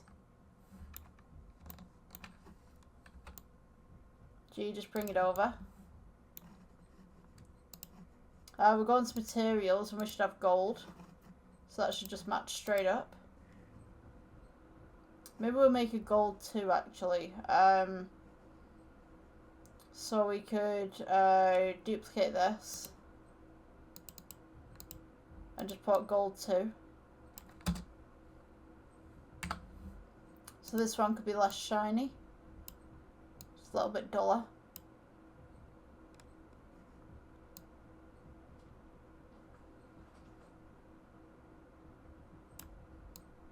Bring up that roughness just a little bit. So it keeps in the theme with the gold, but it's not as shiny as the rest of the fixtures. So from this point we could change this as well. We could go wood for some of these. So this white one here is supposed to be the wood, so we just need like a little brown to go on there. I will be changing this afterwards anyway. Wood texture, wood, And then already the legs of the cabinets are already wood, because we changed that to wood before. So this just keeps your palette kind of organised in one place. And then we need the top to this as well. So if we go to cube, let's go G, bring it over, scale this down, and then we're just going to scale it across for a little bit of a marble top.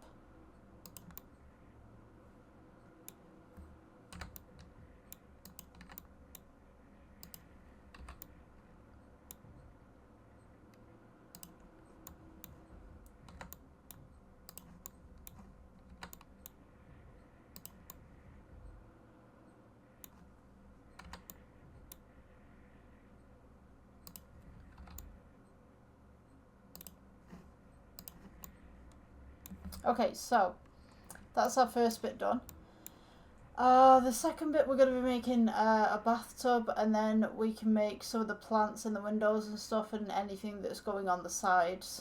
And then we need to make the roof as well. Okay, so something's kind of bothering me about the size of this cabinet. I'm just going to go ahead and select everything, and just thin it out just a little bit. So, just going to grab everything and just kind of pull it back. Don't forget the doors if you're doing this. I'm just going to pull it back a little bit because I think it's too long in a way. So, just select these 2 feet so that they're not clipping the wall. And just pull those back as well. Just press G. Pull those back, and then I can take this cabinet with its little fixtures on the front and just press G, scale it inwards just slightly, and then press G and bring it back.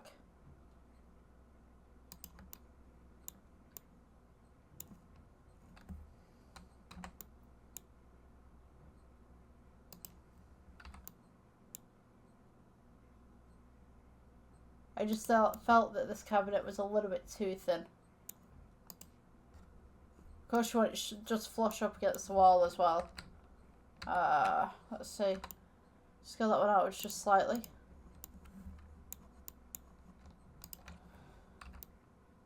G, bring it in.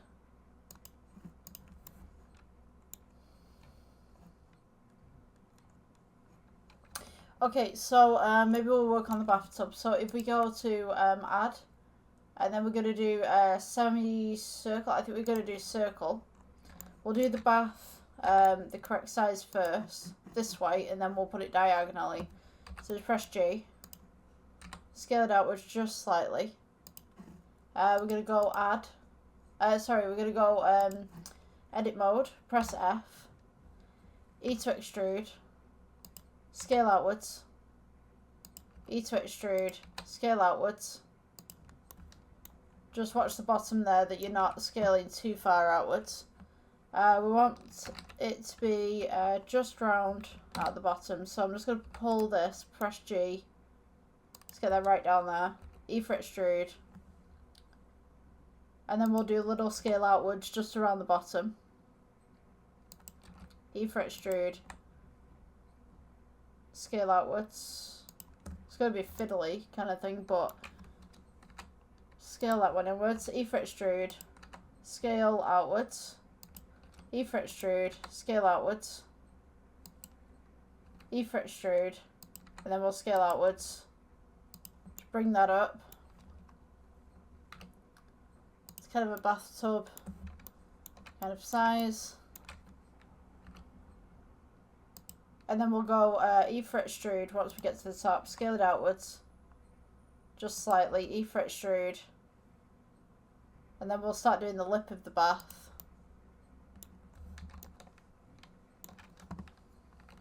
E for extrude, scale inwards, and then E for extrude, don't move it, and then scale inwards again, and then we can start bringing this back down again, scale inwards, E for extrude, scale inwards, and then E for extrude, and then we can just scale it inwards at the bottom, E for extrude again, and then just scale inwards. So we've kind of got this nice little tub going on. And then right click, shade smooth. And what I'm going to do with this is I'm just going to elongate it just slightly. And then I'm going to press edit and take this ridge right here all the way around.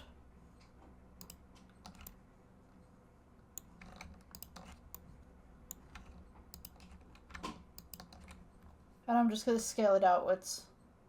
So you've kind of got that rim going on as well. So scale outwards and then scale inwards at the sides.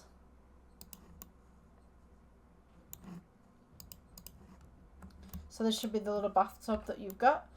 Just press G, bring it up. And then we're going to go cube underneath. Press 7.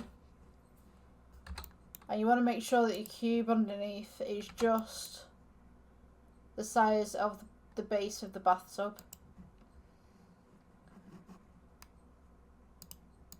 Edit mode. Loop cut it. And then take this face and this face and just scale outwards just slightly.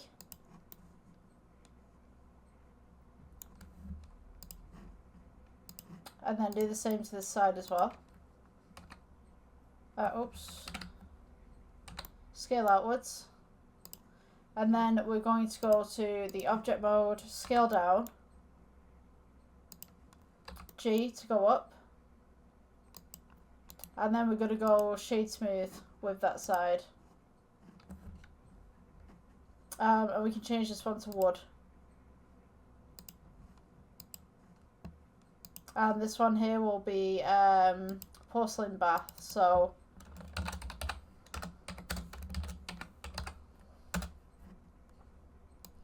make this slightly metallic. Just take the roughness down a little bit. You want it kind of shiny, but you want it to still have that porcelain white. Just take your bathtub up just slightly if you're clipping there.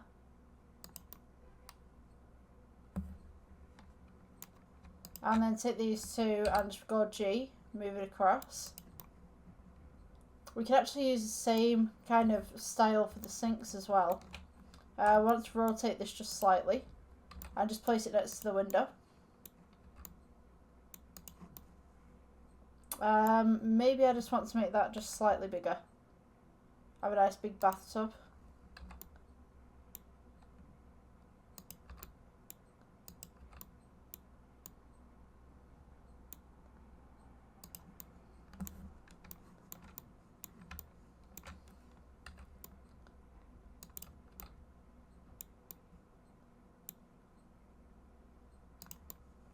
Just make sure that's not clipping anything and it's just in the right position. So, excuse me. The next bit I would say, let's see. So we kind of want this little shelf going here and we want some pillars in there as well. So what I'm going to do is I'm going to go with a cube, scale this upwards. We go G. And then I will edit this. So we're just going to go with the sides just here.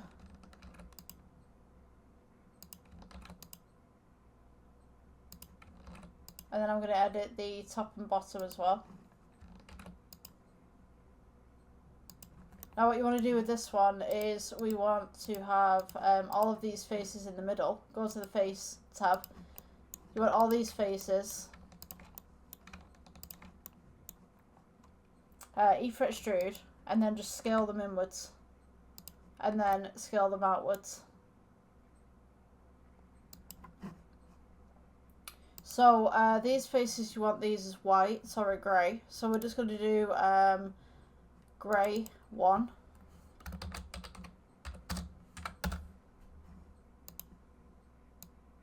Let's tone this down just a little bit. Press assign. And then these little bits, so this one's going to be grey. for the middle, and this one will be gold. I think I did this the wrong way around. Okay, this one's going to be the gold. And then this will be grey. So if we assign this gold, and then if we click everything, assign it gold, and then click these middle ones, these should be grey.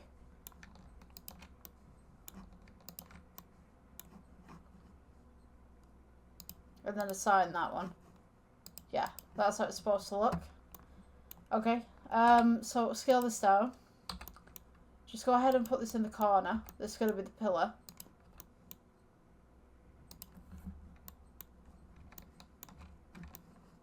Just scale this outwards as needed.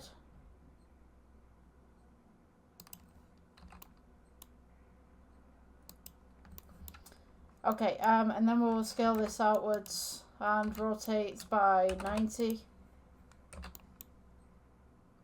Just clone that in there, scale it down, and then scale it across.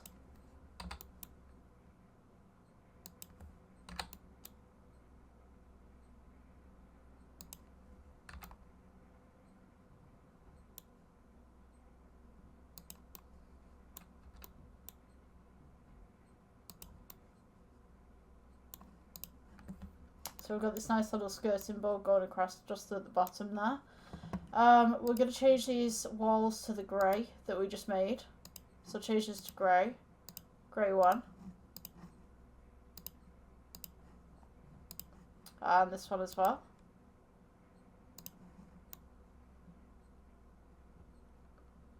So I think there's another grey as well. So we've got grey and then we've got grey 1. So everything on the outside, you could put grey 2 if you wanted to, but everything on the outside is grey 1.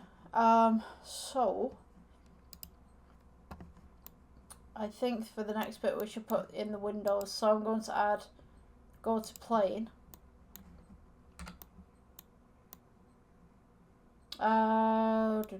Rotate by 90.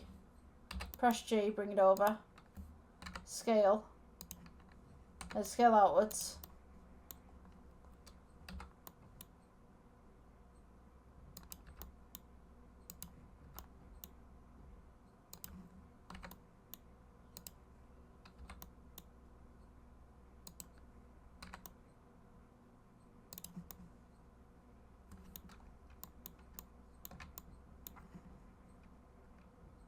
And then we'll put this one to glass. I don't think we've got a glass yet, so we'll go for Principal BSDF and then go to Glass BSDF. And then we can change this to glass. Coming out of that side. So we need a view. So we're going to put plane. And then we'll make it into an ocean. So go to your ocean modifier. And this is great for hills and stuff like that. Scale it upwards. Then scale it out. Press G. And then we can rotate this on the axis.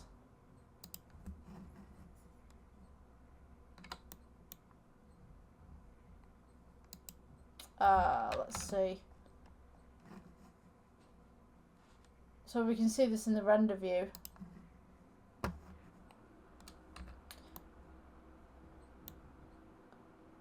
We can then place it just here. Maybe I'm just going to scale this down a little bit just to get some more detail for the hills.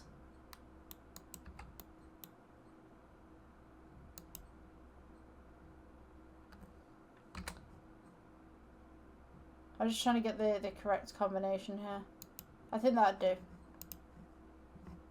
So now we're going to want some lighting. So I'm going to get a sun, add in light, and then sun. And we're just going to turn it slightly so that we get some sun through the window here. Might take a little bit of fiddling around with this, but yeah, eventually you should get it.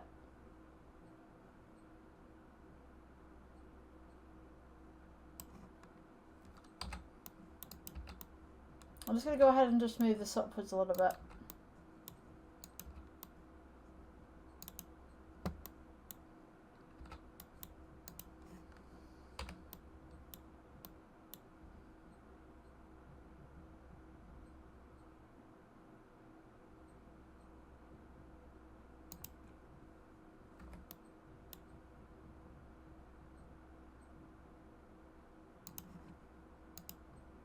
I'm just going to go ahead and remove the glass as well so that I can see where the shadows are falling correctly. And then I can edit that afterwards. We want just there.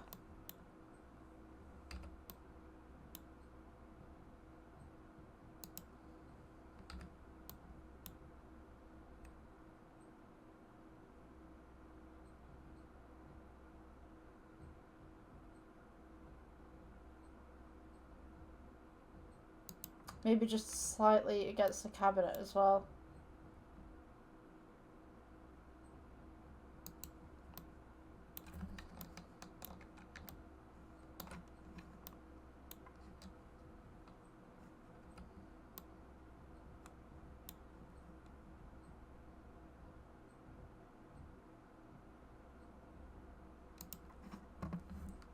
So I'm just going to place the glass back in. Once you're happy with wherever your project has ended up, go ahead and place the glass back in. We can go to the materials tab right here, change the IOR.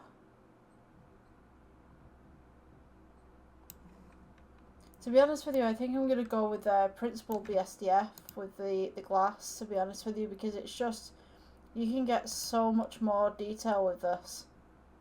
You just change down the alpha and then change up the metallic. And kind of do the same thing. And it just seems to work a hell of a lot better. And you're also getting a better reflection in there as well.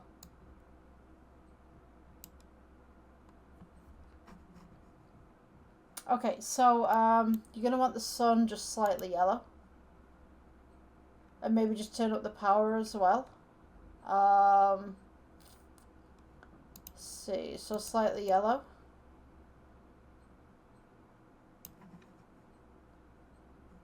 Shadow caustics. I just pull that up a little bit so you got some more light coming in. So kind of got this morning haze going on. So we will add the roof eventually, but at the moment I just want to edit the rest of the bathroom.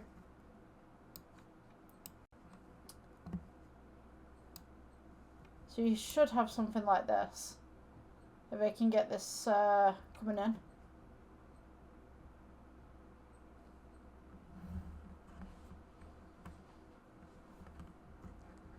So you got the nice hills at the back as well. So with these hills, we could get a texture on there as well. We could go new, and then we could go grass hills.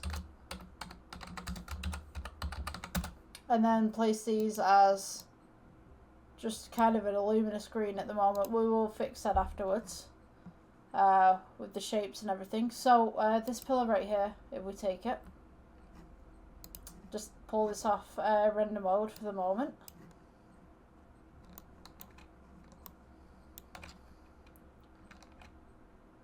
Shift D to duplicate it, scale it out, and then just shrink it in.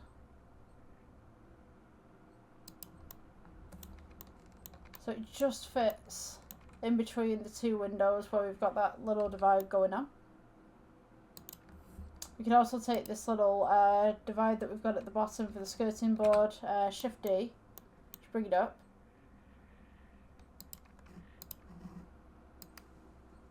So we should have something that's relatively like this.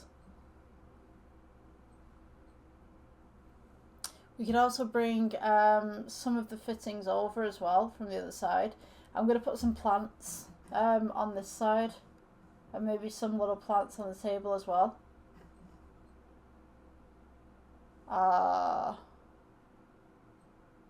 then we can do the tiles later on. Okay, so the next part that we will work with, we're going to make some plant pots and stuff. So let's take this off just for one moment. And I want to also colour the inside of these archways in gold. So maybe we do the gold first and then we'll do the plant pots. So edit mode. We just want to go ahead and select absolutely everything just within these archways as best we can.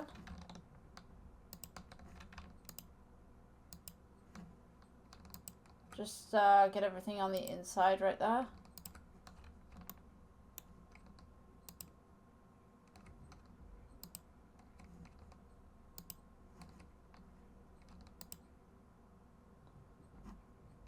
And then from here we will, 1 second, just trying to get that face right there.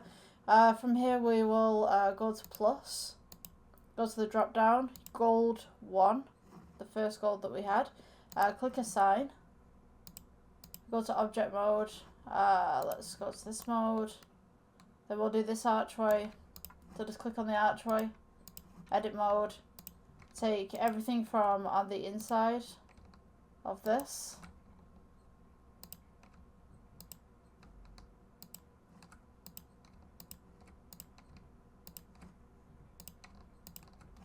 and then we're going to go ahead and click plus, change this to gold again, and then assign.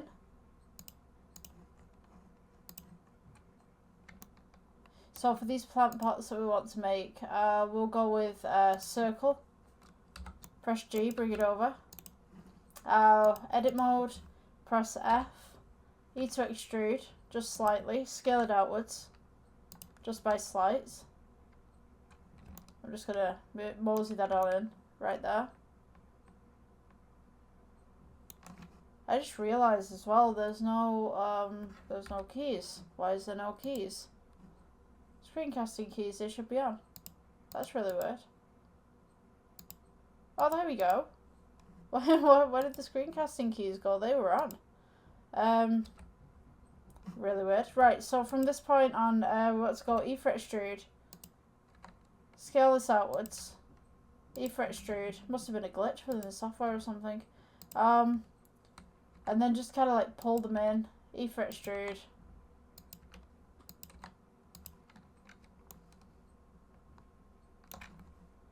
E for extrude again, and then just kind of scale it. And then we can just pull this outwards on the outside, just to make that little bit of a lip.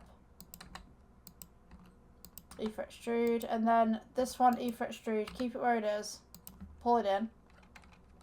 So you should have something, oops, just like this. You've got kind of an edge, if you can see that. And then E for extrude, bring it down, scale downwards, and then E for extrude and just bring it inside, kind of thing. We don't need to make this too deep.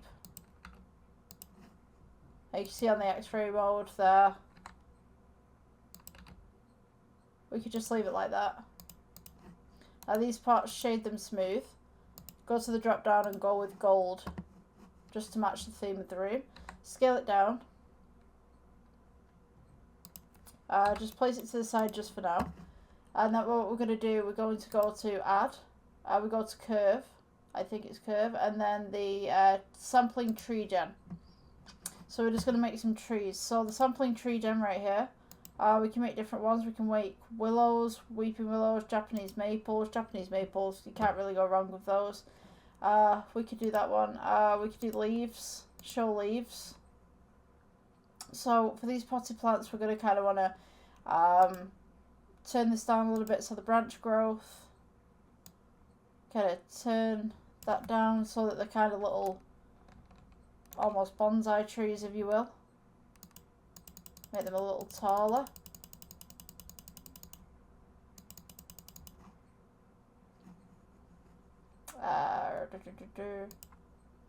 So you got the branch splitting as well. You can make them a little bit more bushy.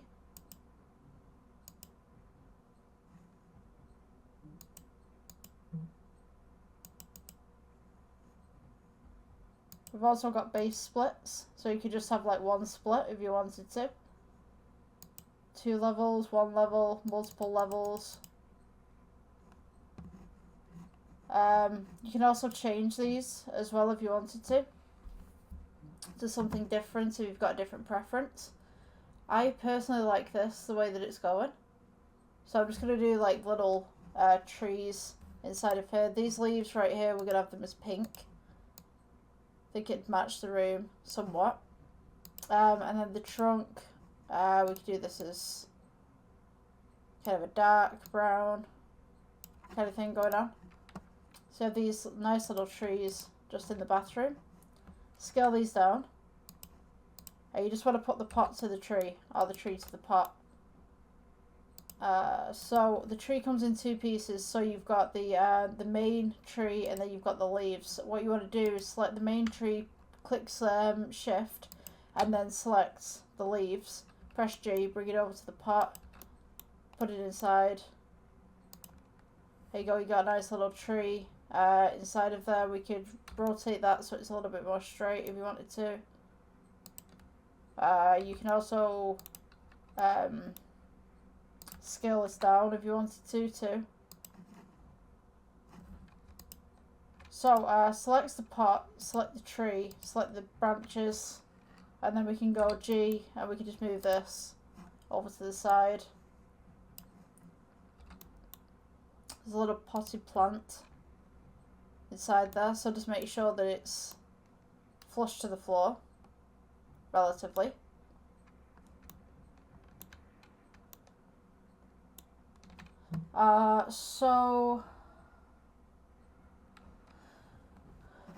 We could do like a little plant on the side as well, so we could go Shift D, move this over, put one of these at the back, next to the window. Press G, move it over.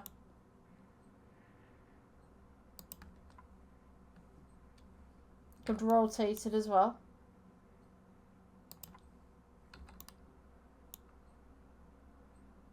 Okay, we got this this real nice bathroom going on.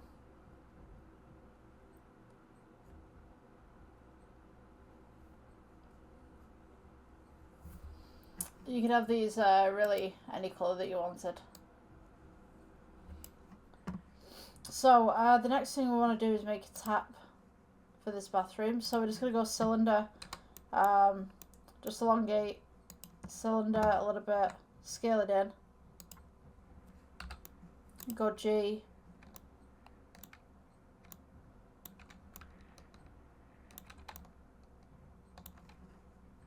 edit mode. You know, I'm going to remove this in the background just for now so that we can actually move around properly, because it seems to be really fiddly right now and I'm not too sure why. If we go to edit mode, click this top part right here, E for extrude, just rotate it round, press 1 if you wanted to, go on the first perspective right there.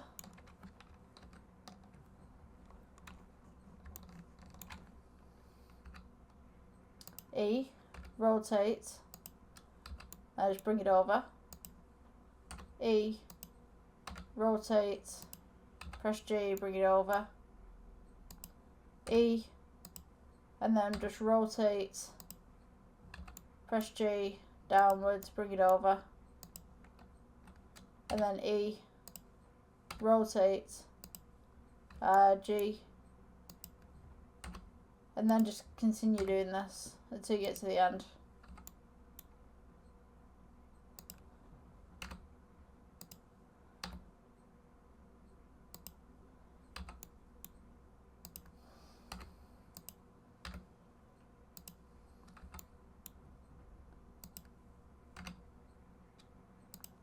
And then maybe we can thin this out and just rotate it back to where it should be. Yeah, for some reason the camera angle has just been super weird.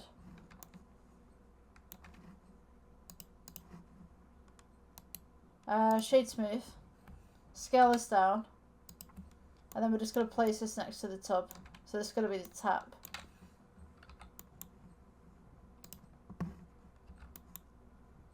Just go ahead and move that in.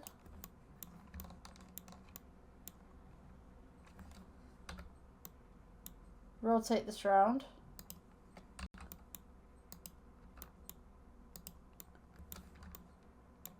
Just place it relatively next to the bathtub.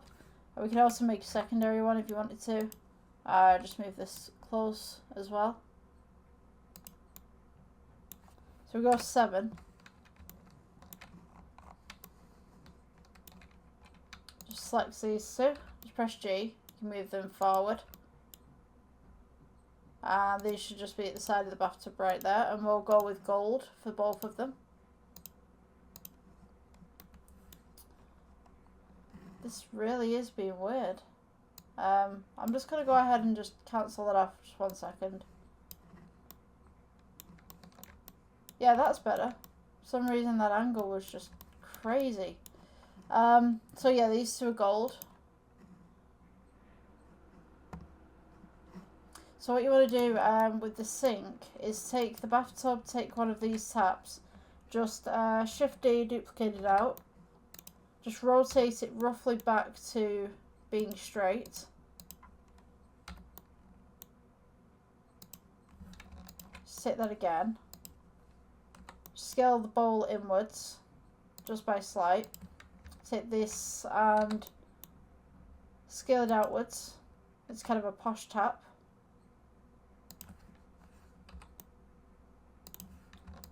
And take these two and rotate them by 90. And these will be the sinks. I'm just going to scale that down again at the side. G to move it over. Scale it. G to go up. Scale it.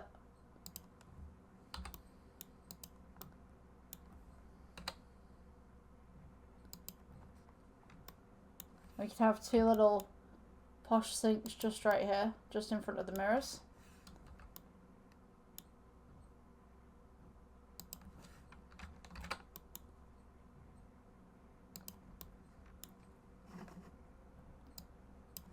So this is what it should look like roughly at the moment. Obviously we're going to get a roof over the top and we'll get some lighting in the back as well.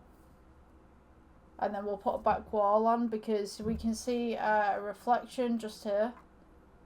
And we just want to aim to get rid of that.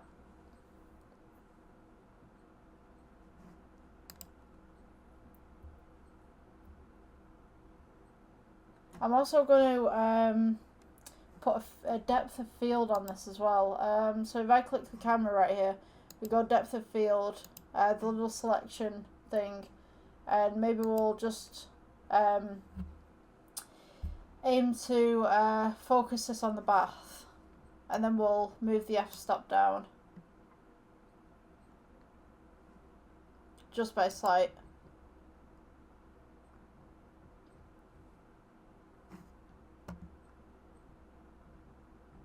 And I think I might also copy this right here and place something here.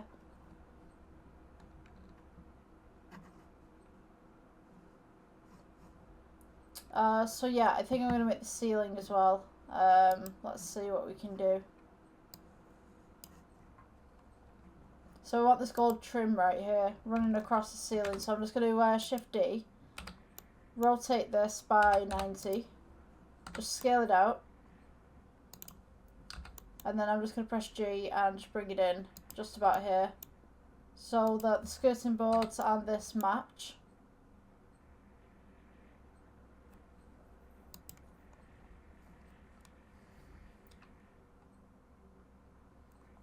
And then we're going to go Shift D, just place another one at the bottom there.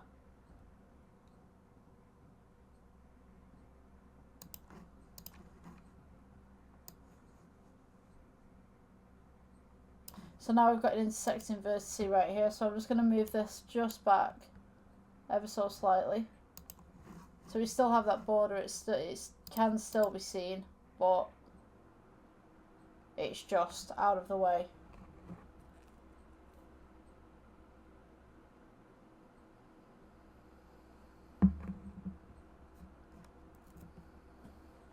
Now, as regards to this floor, we can make some tiles on here, but I'm going to do it last. As I said before, I'm going to make another one of these cabinets, just to fill that void, because there's just too much void right there for my liking. So, select your cabinet, and then just bring it across. Maybe we could put some more taps in there or something. I don't know why you'd want 4 sinks in a bathroom, but, you know, maybe this could be changing station for makeup or something like that. Just kind of carry on the aesthetic of the room. Oops, don't do that. I'm just going to select one of these mirrors as well and just pull this over.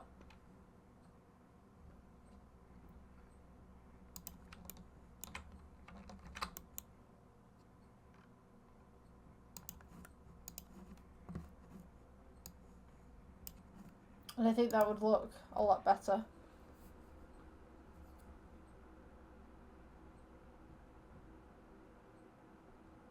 It's kind of like a couple's bathroom, I guess. I don't like this shelf in the back though. That shelf's kind of bothering me. Because why would you have a shelf right behind two sinks when you can just put a shelf right here over this cabinet and just scale it out a little bit. You've kind of got this kind of fancy look going on.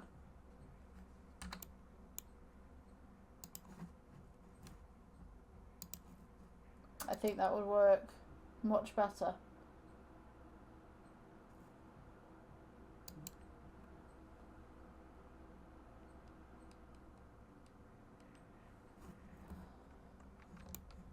Okay, so once we've got this, we'll also want to do the borders around the bottom here. I'm just going to move this tree out of the way because I don't think we're going to be able to put a border right there. But you want to put these borders just along these walls so that everything matches. Scale it inwards just slightly.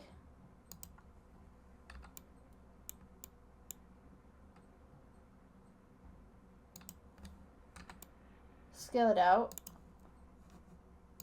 Take this one, Shift D, scale across, scale down.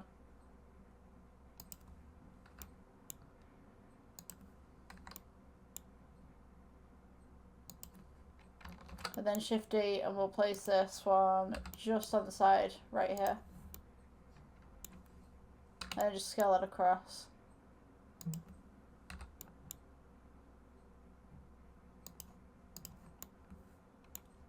So now we can kind of put this roof on and we can see what's going on. So just add a plane. Actually, you know what? We could delete that. Get this plane. Let's be smart about this. And just bring it up. There you go. We got a new plane. Now it's going to be quite dark on the inside. So we're going to put some lighting in there as well. Just to brighten everything up.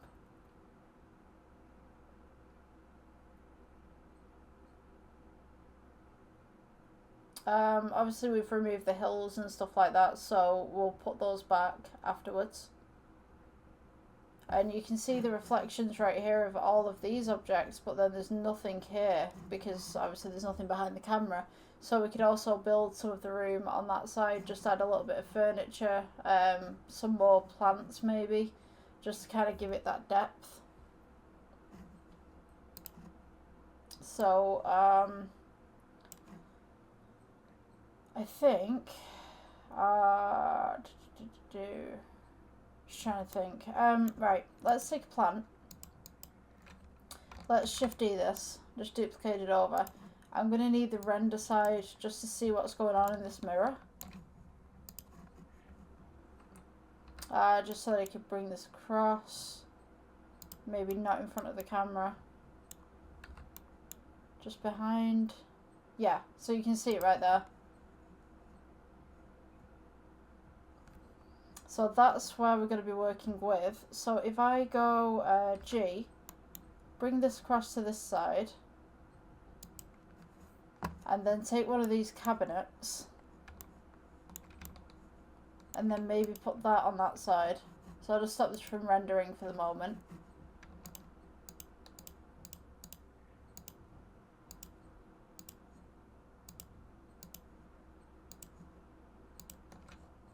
So I'm going to go Shift D,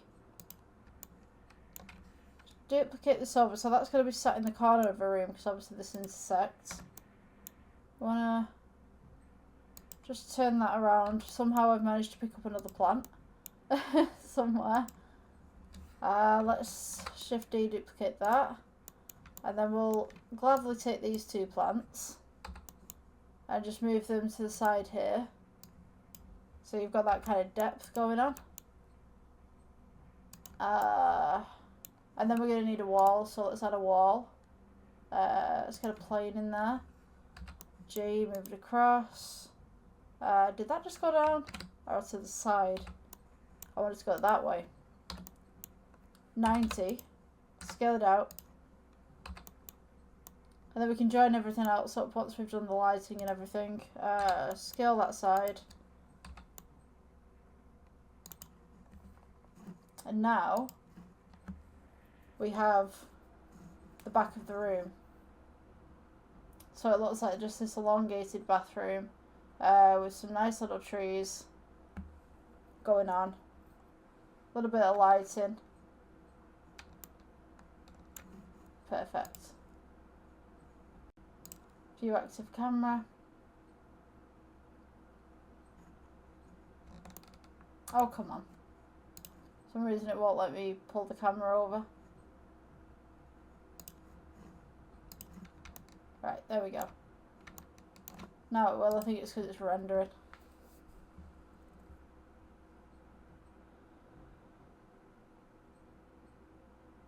So what we can do with that background, because obviously there's such a big gap, we can just add more planes to the side of it and the bottom of it. It doesn't need to be super detailed, you just kind of have depth, so to speak. And anyway, when we add the lighting for the hills outside, we can lessen the reflection. It's just so that we have that detail in there, so it makes it look like it's got more depth than the rest of the room. And obviously we've got these little reflections that are going on the plant pots as well. You're not going to want a void on those because people are going to see that and go, I can see the back of the scenery. So having that little bit of extra kind of fake backdrop really does help with the detail. So the next bit that we could do really, excuse me, we didn't do the skirting boards for the bottom here. I neglected that one. So I'm just going to go ahead and just shift D this one, move these down. I don't think they, no, they are fitting properly, I think. Right. My brain's just kind of going like, I need to do this, this, and this. Like, okay. Interesting. So, I think we should go into the shading tab. For sure, we should start with the shading tab and add some more detail. Okay, so when you go for the shading tab, it's just up here. So we're going to be doing quite a lot of shading for this piece. But don't worry, we've already got the colours on there that we've already chosen, the materials on there that we've already chosen. So what we do to one item will change every other item as long as it's within that colour range, within that material. So if you go for grey 1 to begin with, we can make these walls a little bit more bumpier. So we could go add, and we could go noise texture. If we go to just this one render right here, go to colour, base colour. Just bring this up just a little bit. Gives this kind of noise texture. We could then add a bump. Place your bump there, put your colour into your height. Add your colour ramp. Place this in the middle. And then we've got bumpy walls. Tone this up just a little bit. And it will affect absolutely everything. So when we render,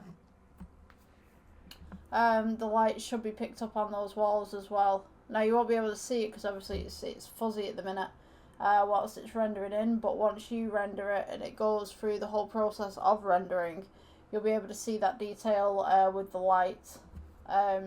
So let's go back to regular mode just for the moment. And then we'll do this tiled floor. I'm debating it. I'm just like, I should do regular tiles, but I also feel that I want to do something with the nodes with this. I kind of messed this up when I did the trial run to this, so I want to do that last. I'm just a little bit cautious about it, but we'll go noise texture. We're gonna go for the cabinets, the wood effect. Go color to base color. Just distort the texture just slightly, and just scale it up.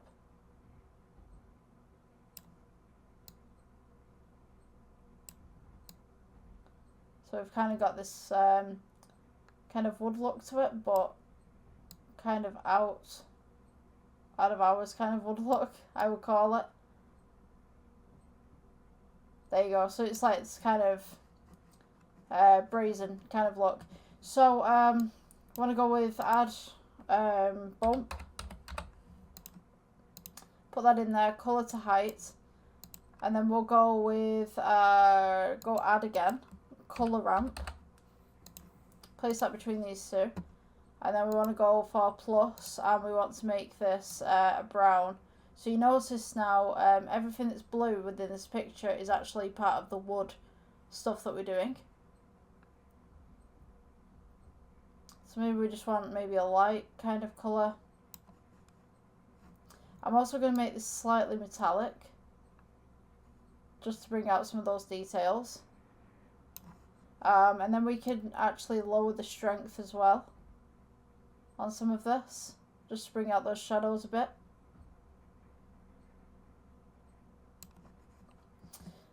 So that's the wood texture right there.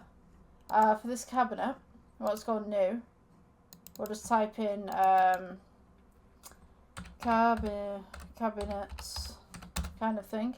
Maybe we could go with a Veroni texture. I always go with Veroni, but it's kind of really good. Or we could go with a sky texture, I guess. Sky texture is pretty kind of okay. Nah, you know, I'm going to take that off. Let's see. Galba texture. Let's go with value to base color, see what happens. That's an okay kind of texture. Maybe just stretch it out just a little bit. It's kind of like a two-tone cabinet. Let's add a color ramp. And let's make that slightly metallic. Just take down the roughness too. And then I think we're going to add for the roughness noise. Let's add a noise texture for the roughness.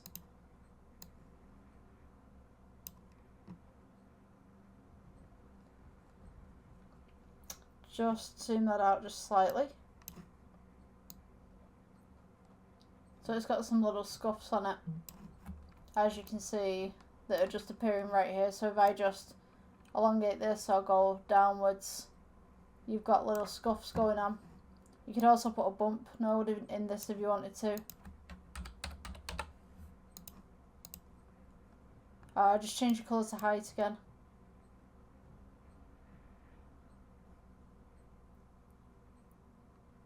Yeah, and it should give you this nice shiny but kind of rough looking texture. So then you want to take this and just add this to this one. So if I go to the camera view right here, we should have something like this.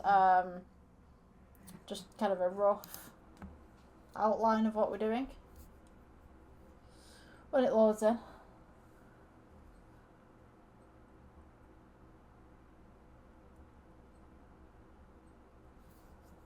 So there's a lot of noise pollution in here from the back wall and the reflection that we have. So once we close off the roof, that should disappear. And then we can add our own little lights in there and stuff, like underlighting and stuff like that.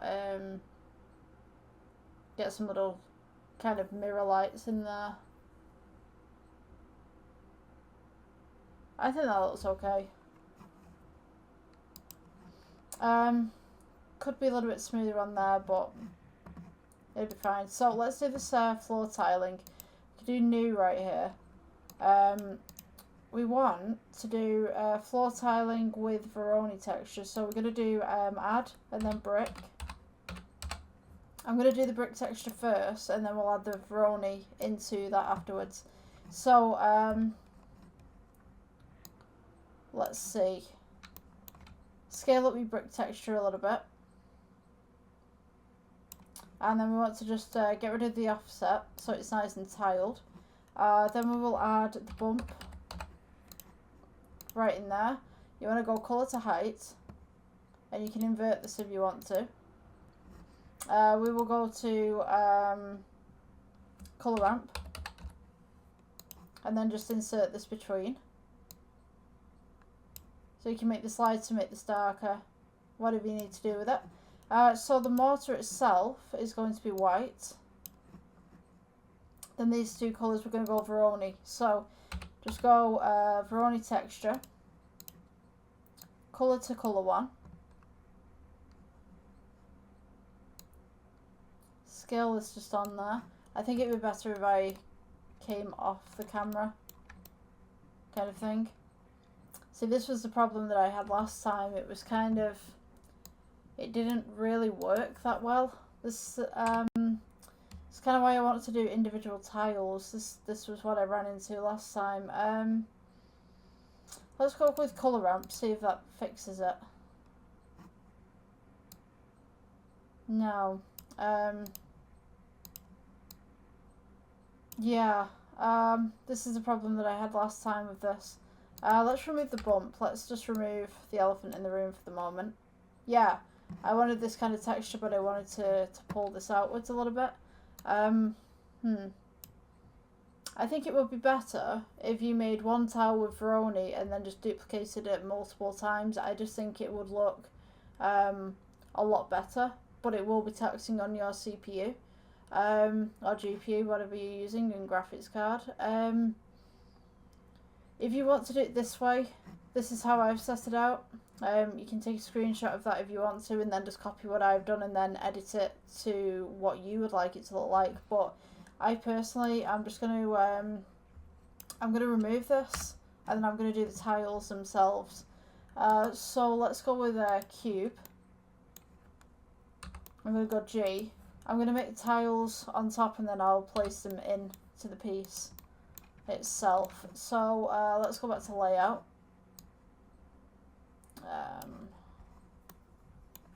Scale this down just slightly, and then I'm going to go edit mode, take this top piece here, E for extrude, scale it downwards, G, and then we'll go object mode, scale down, shade smooth, and then we'll go to shading tab,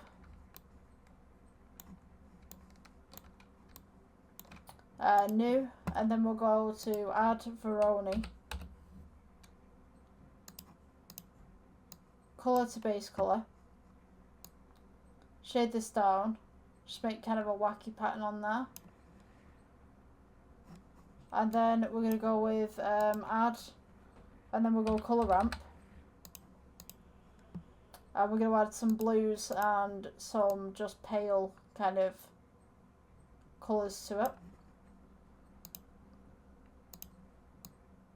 Just get some blues in there as well. Or maybe some rich greens. So this, we will go back to layout.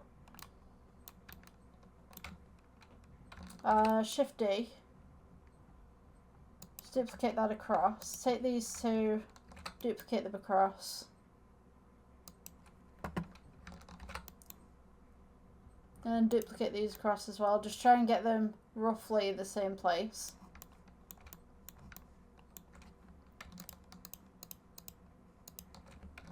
Shift D, move these across.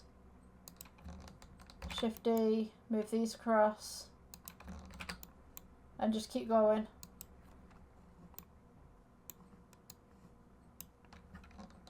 Until you have roughly a floor to work with, so to speak.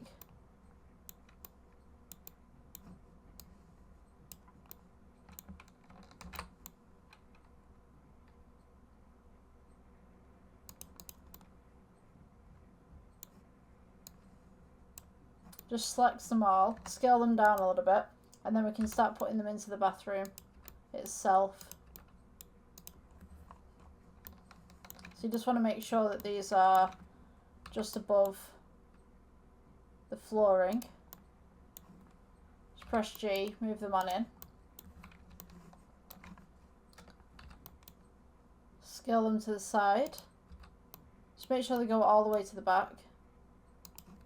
And they also don't clip on the outside. Yeah, I think that'll be okay. And then press Shift D.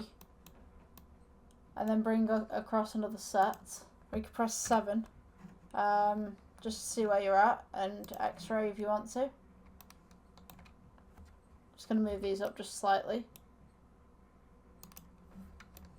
And then maybe we could make another row just for that mirror image. Okay, so this is roughly what it should look like. I'm hoping that these look a lot better. They do need some variation to them though. Definitely need some variation. We could turn some of these tiles around.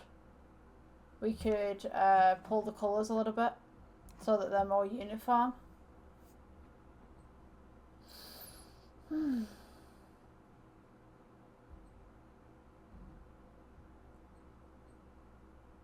The lighting is going to help greatly as well. In variation of tones.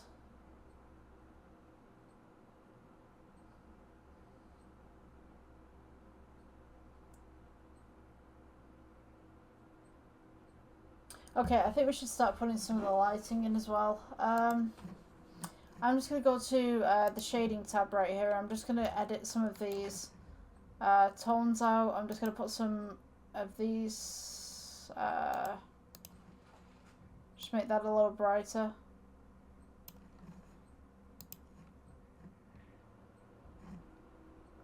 Maybe make that one a little brighter as well.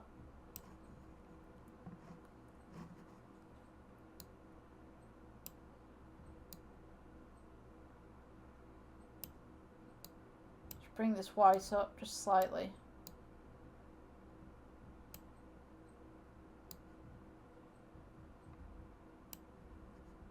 Maybe minus that one off. And that one. To be honest with you, I think it's just more about experimenting with the colours and just seeing what you can get in certain places.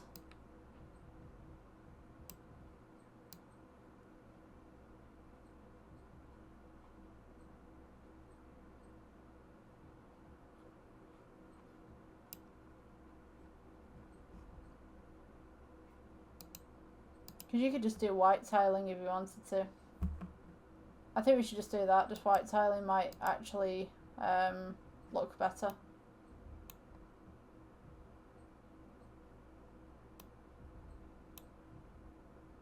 Yeah, I definitely think white tiles would definitely change this.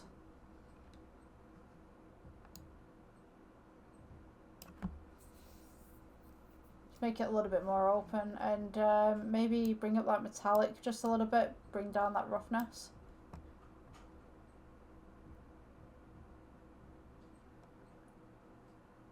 Yeah, I think that looks way better than a Voronoi texture.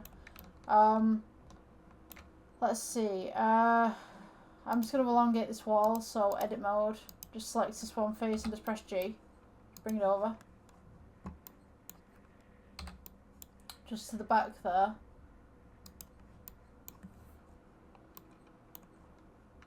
Oh, let me see. What was I going to do? There was something. I've missed something.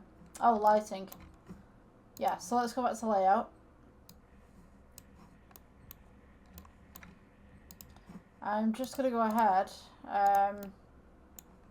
scale this outwards and bring that back. So we're starting to build the bathroom in now.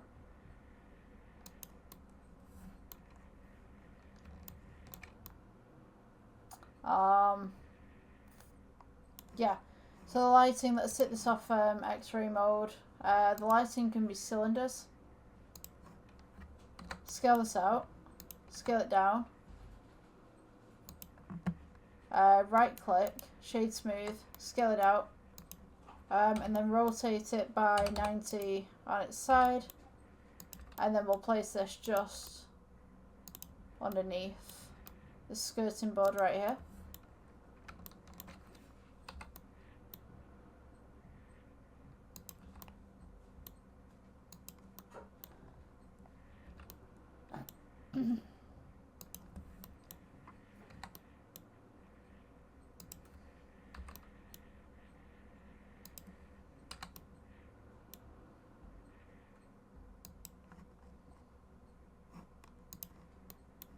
So this little strip that we just put in, we're going to change this to an emission. You can change this up to any colour that you want to. I'm just going to go to the render tab right here. So maybe we could do it blue with this one just to offset that pink a little bit.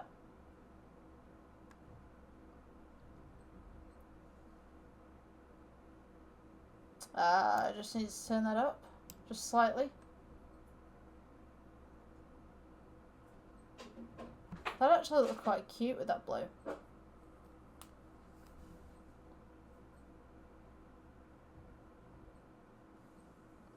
We could also take this as well and go Shift D, bring it down underneath the cabinets.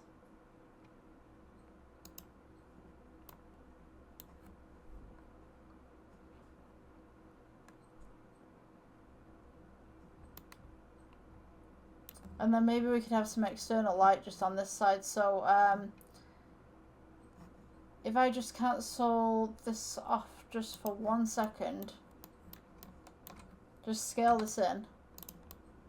So we've got that nice little blue coming from under the cabinets. And then maybe we could have a red on this side. So we could take one of these, Shift D, bring it over, and just have this kind of red ambience, whatever you want to call it. Scale this in.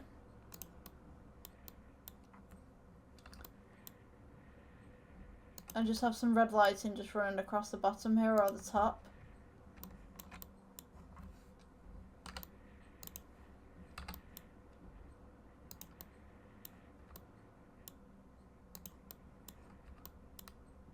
Just pull that across.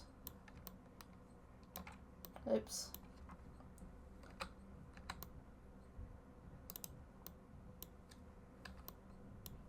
Just move that down just slightly. So when we're changing this, go to edit mode, press plus, and then go new, and then go to emission, and then press red.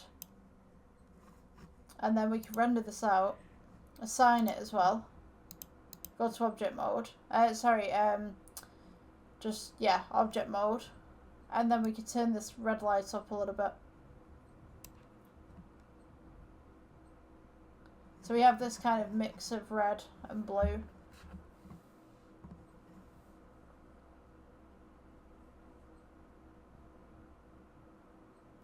Gives it a little bit more depth.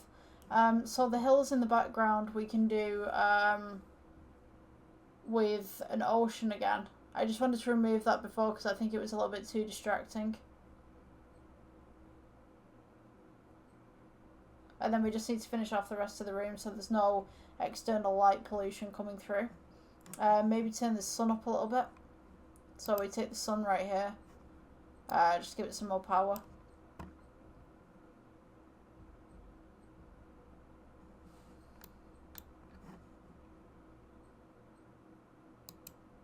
Yeah, I'm just going to stop this render just for 1 second. I can smell burning. Like my CPU's overthinking here. I'm just going to remove the ceiling right there. Move this back. And then I'm just going to bring this ceiling up. It just makes more sense to have this in than that one. Okay, so take this wall right here. Once you're finished with everything and you're happy, press G. And just close off this room completely. The next thing we want to do is add the hills into the background. So go object mode, add the plane, and then go to modifiers, and you want to go to ocean. Add your little parts in, scale it up. So there's hills, rotate it just slightly, and then just bring it down.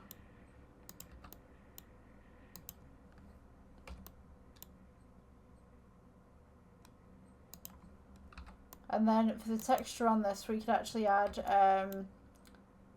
just a regular kind of texture. I'm just going to scale this up just a little bit more. So we've got some more hills.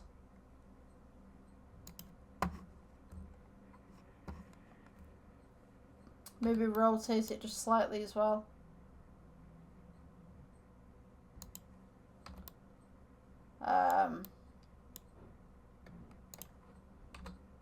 Just got G.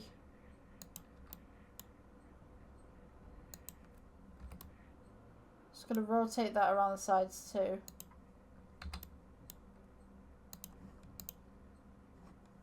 Okay, so on this background one, we could go shading. Then we could go new and add noise. Noise texture. Color to base color. Let's get that noise texture. So you want to do it not too much, but you kind of want this kind of weird haze to it so it looks like trees. Add color ramp. Add green. Just very faded green. And then add some blue tones in there. Just little bits. And then add brown as well. So in this part, we want to go brown. Just move that over to the light a little bit. So it kind of gives that texture going on. You could also add some trees on the outside here. So we could go add curve. Let's see, sample tree. You're not going to be able to see it in there. If you go wireframe, you'll be able to see it. It's just there. We could go fern. I think we should go geometry. And then go Douglas fern. So we've got this huge tree coming out right now. Add leaves. You can add as many leaves as you want to. Show leaves. So you've got all this. Or you can go geometry again. You could have birch trees. You could have anything that you really wanted. I just want to make something real quick. Let's see.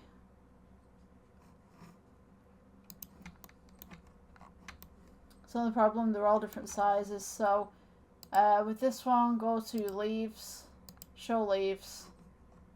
And then you could take this tree, press G, bring it outside, scale it up.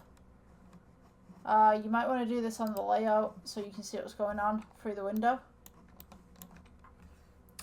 Press G, bring it down, bring it across. Let's have some bushes outside. Let's take this one, go to materials, make this kind of like a green colour.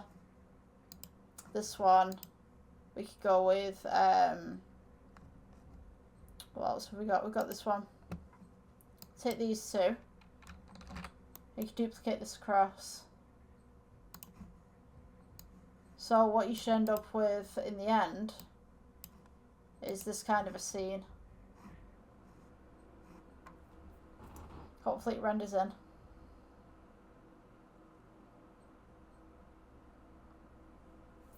I think these hills, they need to be a little bit less reflective. So I'm just going to turn the roughness up just a bit.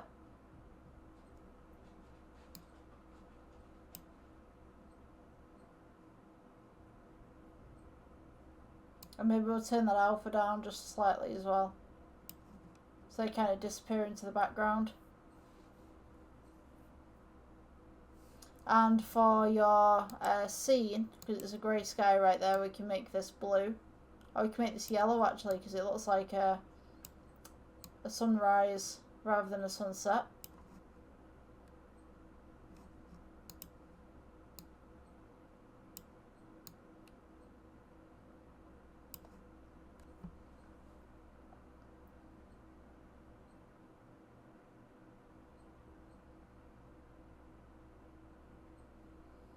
Just click that hill off.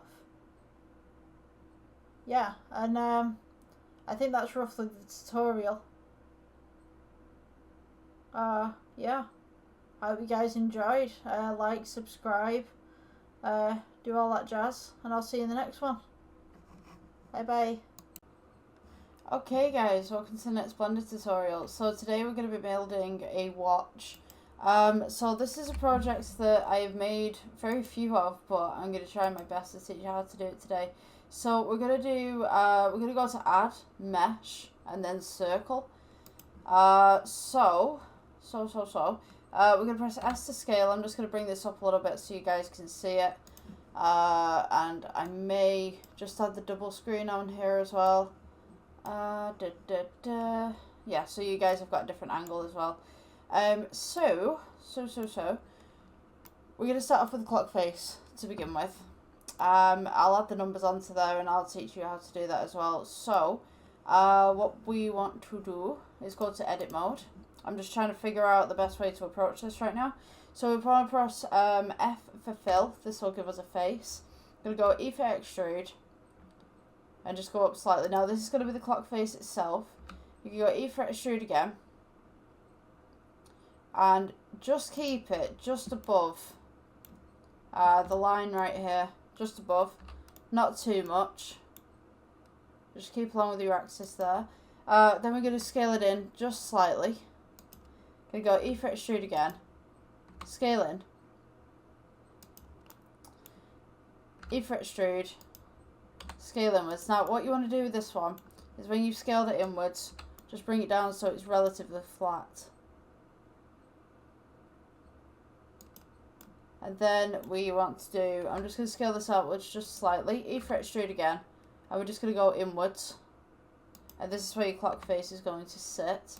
So this is going to be the rim that's just around the outside. E for extrude again, just bring that down. Now we're going to sit another circle across the top here that'll act as the glass, but we'll do that afterwards because what I want to do first is the numbers and also the arms of the clock. So what we're going to do, just bring it down so that it doesn't intersect the vertices just there, but it just sits just straight right there. So press 8 for the upwards view. Now what we're going to do is we're going to go back to object mode. We're going to add, and we're going to go with text.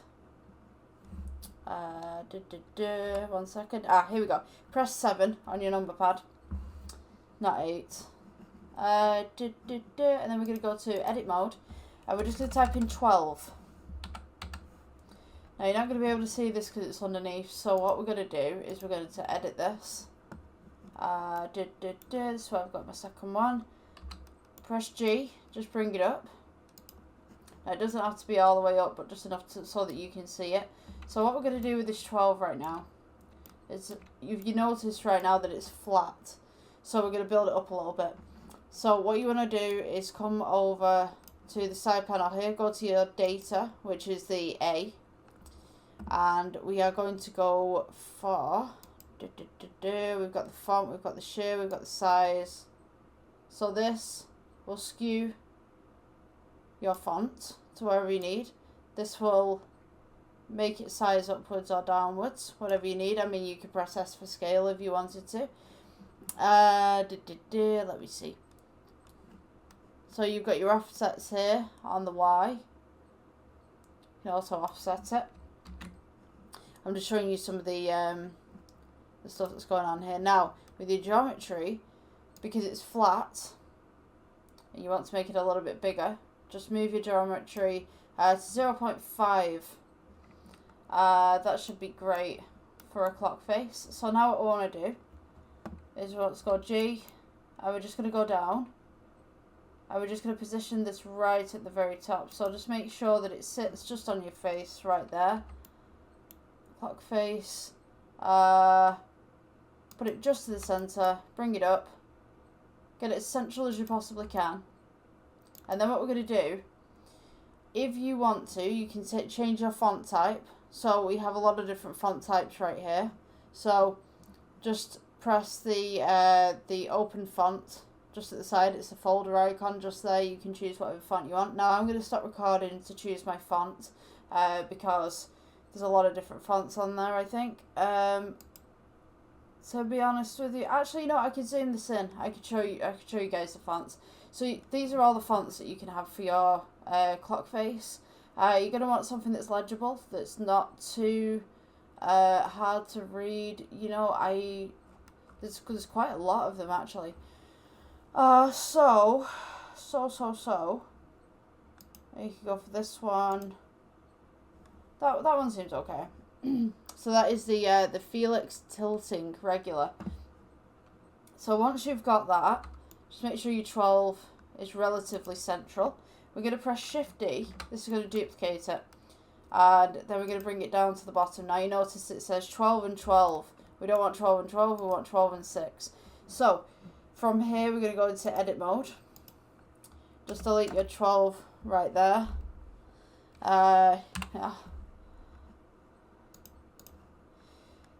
G, bring it over. And then what we're going to do is we're going to go Shift D again, bring it to the center, and then we're going to go G, bring it over, make sure that this for the 3 is just dead center. Oops, that didn't work for some reason. You saw me hit the 3 then. That didn't work. Right, so now we're going to go and put the 9 in. So Shift D. And then we're going to go edit again. You can kind of get the pattern that we're going with now. So we're going to put 9 on that side.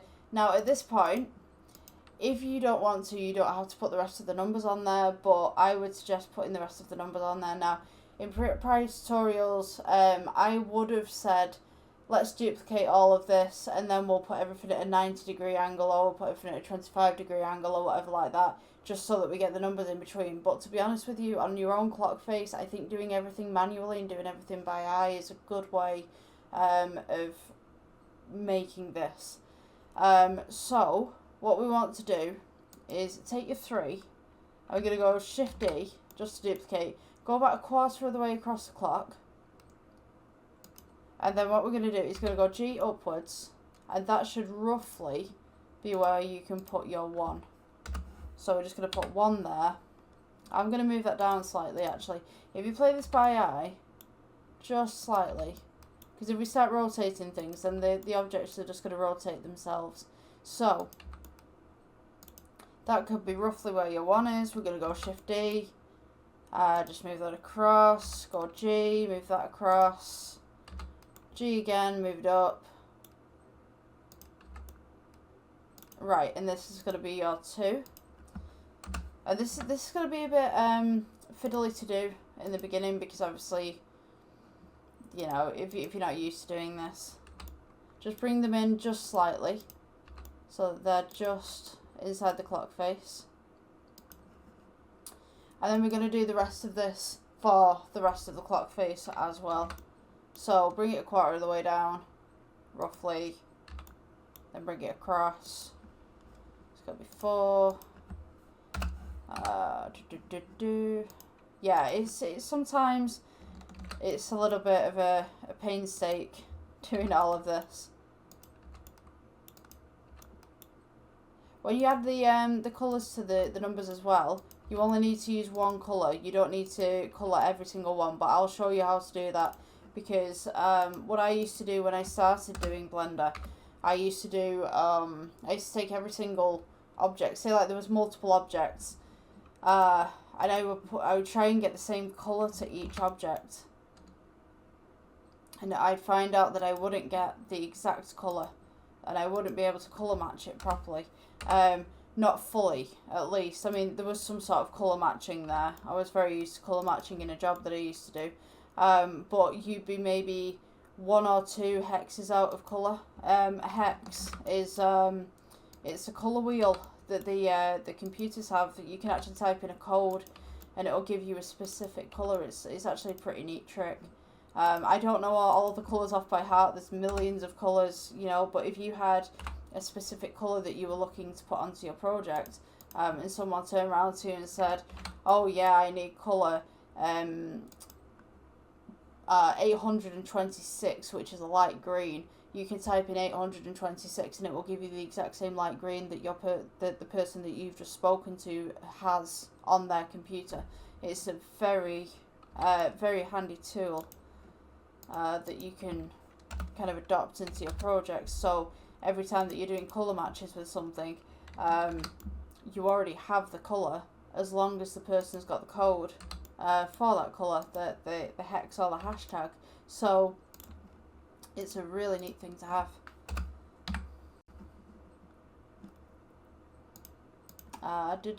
So I think we've just finished the clock face right there. I'm just going to move this 8 and 7 just down a little bit.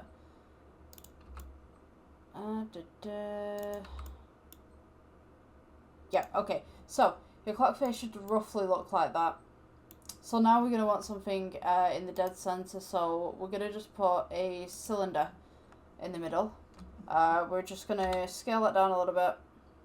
So that should be, in theory, the dead center, because I've not moved anything and the X is across there. So from this point now, I want to just pull this up just a little bit, just a tad. We don't want it to interact with the glass, it's going to go over the top. Shade smooth, and then select your outer circle as well, and also shade that one smooth. So this is what your clock face should look like. Looks pretty. So now if we go to the render mode, we'll notice that it's all just one colour at the moment. So at the moment we should be in cycles. So now we want to add the colours to the clock faces, and we also want to add the colours to the numbers. So just select your first number, go down here to the materials tab. I'm going to move myself out the way because I think I'm in the way. Whoop. There we go. Right. So materials tab right here. You've got your number selected. Now press new. This material at the top, we're just going to call it clock black. So this will be for, I'm just going to put the numbers, clock black numbers. Don't say that fast. That's just like, I just realised what I said then. But we want to change this to a black tone right here. So when we've got this one and we press on to the next one, we select number 1. If we come down to this drop down menu here, we have clock black numbers. The next one, clock black number, and you get where this pattern's going. Just keep selecting that drop down and it's going to be the same colour throughout the board then. Come on.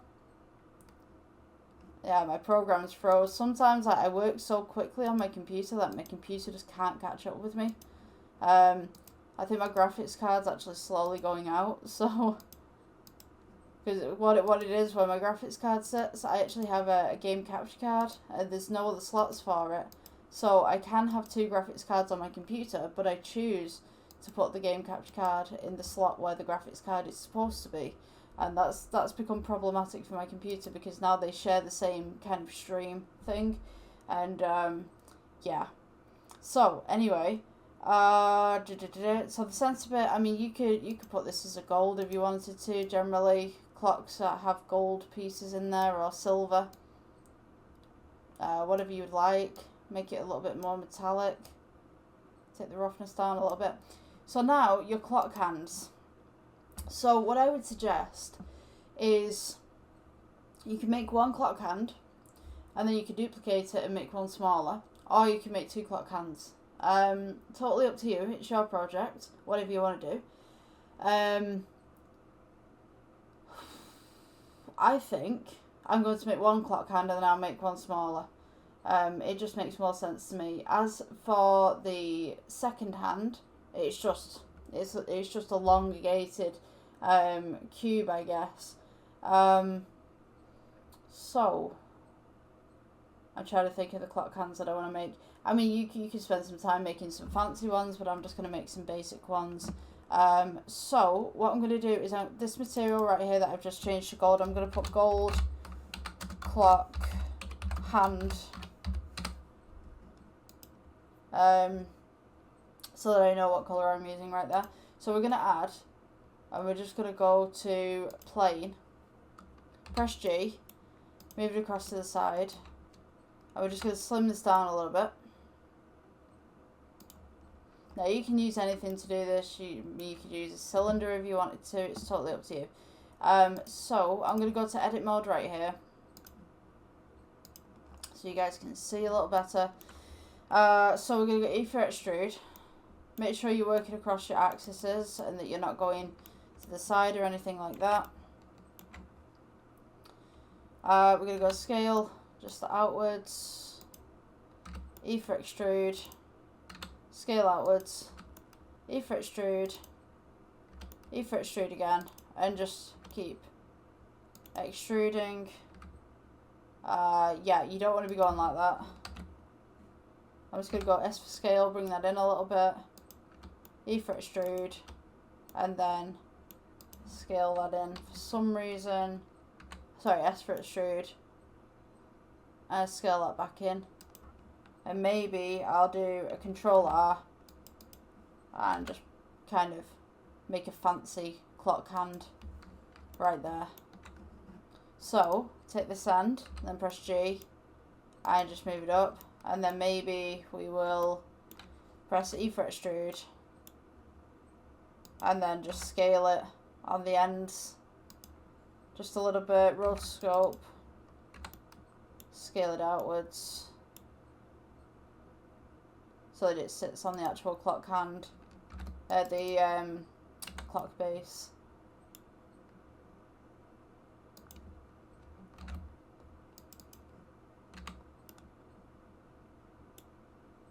Just there. Okay, so this is our basic hand that we have. And what I'm going to do, just make more space so you guys can see. I might actually just make that a bit thinner. Okay, so G, bring it across. You'll notice it's a little bit big for the actual clock itself. Also, I don't think it's in place properly. Just going to go G, bring that up. Scale that down just slightly. So this is a point as well where we've kind of got this clearance over the top of the numbers that are here already. So what I might do, I might improve the edging just a little bit so we can get that glass in.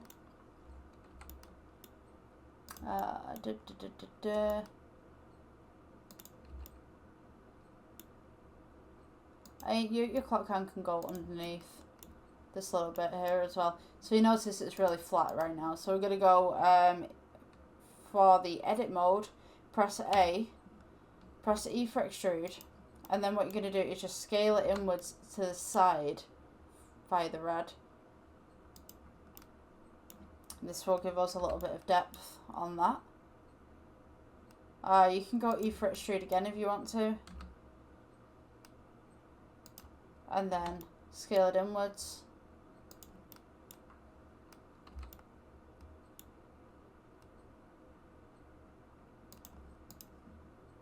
So now we have this 3D clock face. Don't forget to shade it smooth. So that's our first hand. So now, if you want to add some colour to this, I mean, you can do anything. You can have the gold hand, or you could have the black numbers one. I'm going to go with the gold. So yeah, this is what it should look like. So now you want to do your minute hand. So sorry, your hour hand even. I'm not even awake today. So what I'm going to do, I'm just going to Shift D, duplicate this, and then I will press S to scale, just scale it down just slightly, and then I'm going to press S just to bring it out a little bit so you can see it. Scale it down again. I want to put this one right here. So this one usually will go underneath. Oops. Yeah, don't press H. So press G. And this one usually goes just underneath on the clock face like that. So I'm going to rotate this say 90 degrees. Oops. Press G, not H. And then I'm just going to bring it down to that. So, we have that already going on. So now we want a second hand. So just do them so that they're sitting just above the numbers, but they're sitting just above each other as well. It's going to give it a little bit more detail, attention to detail, stuff like that. So, your second hand, as I said, it's the easiest one to do. You just take your cube, take your cube, elongate it, scale it down, elongate again, scale down, and then we're just going to make sure that this one sits on top.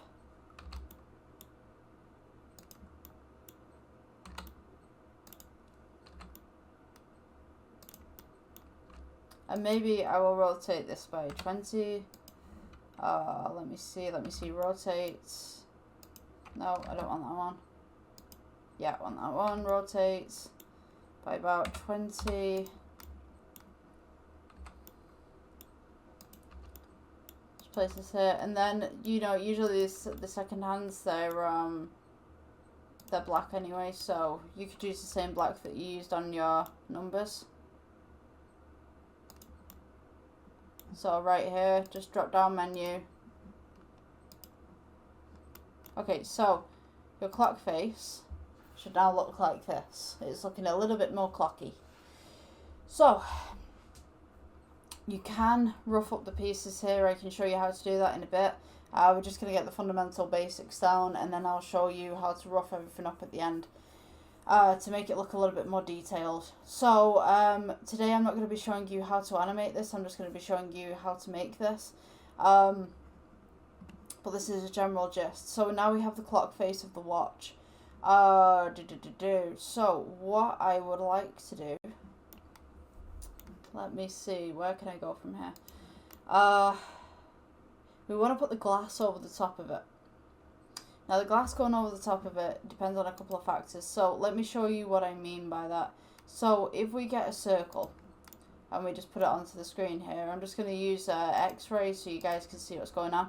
So if we get a circle and we just press S and we just move it to there, and then we go into edit mode, we'll notice that there's no face, but if we press F for fill, we now have a face. Go back to object mode.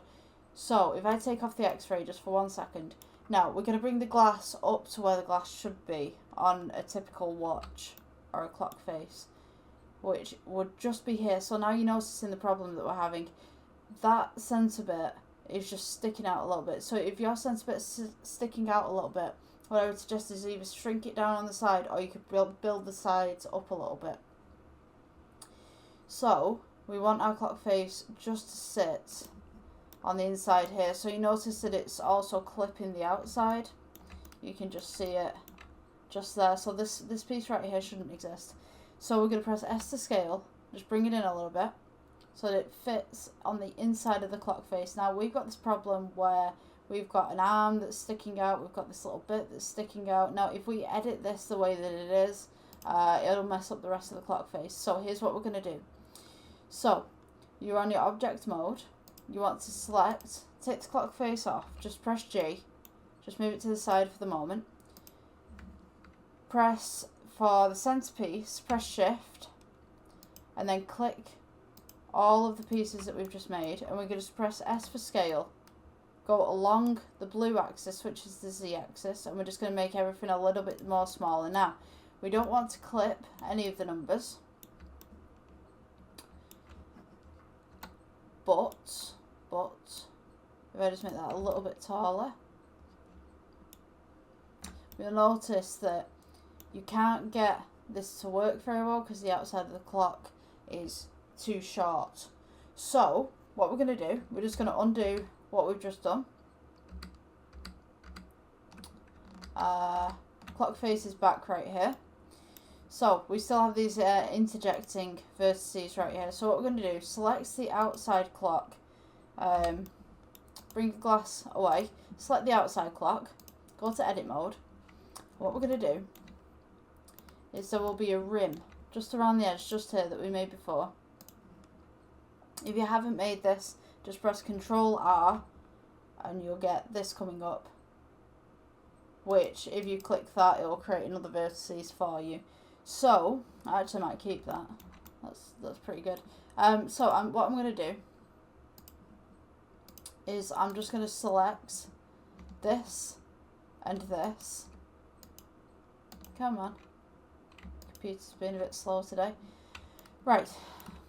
So you want to select all of this around the outside of your clock. So if you press Shift and then you press Control and click one of these vertices, it should select everything around the outside. Now, what you want to be careful with X-ray mode is not to select everything underneath. So you just want to select these two vertices just right here around the outside of the clock. And make sure it's just those two. This will be important for our little editing tutorial thing. So now you see that I'm missing this line, so we're going to click here and go on the inside and then click here. So now I have 2 rows around the outside, and I'm going to press G and we're just going to bring them up just slightly, and you can scale them inwards as well if you'd like, just slightly. Now we're going to take the glass that we were putting over the top and just press G and bring it down into place. Now you notice that we still have this interjecting piece right here, but if we press G and we just move the glass upwards, we no longer have that.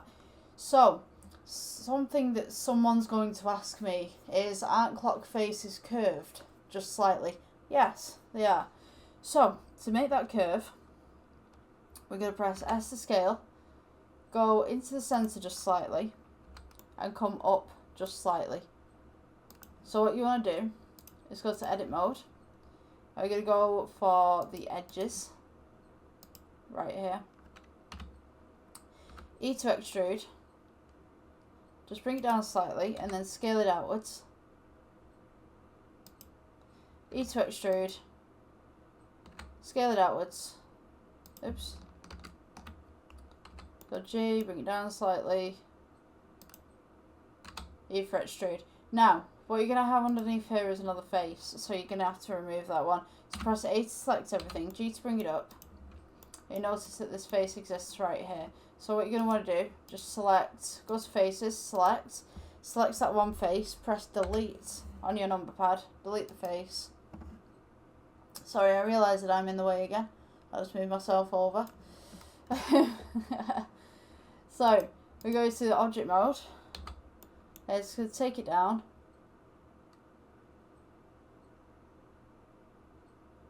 I'm just going to sit it right there. Now, when we render this, you'll notice we can't see through.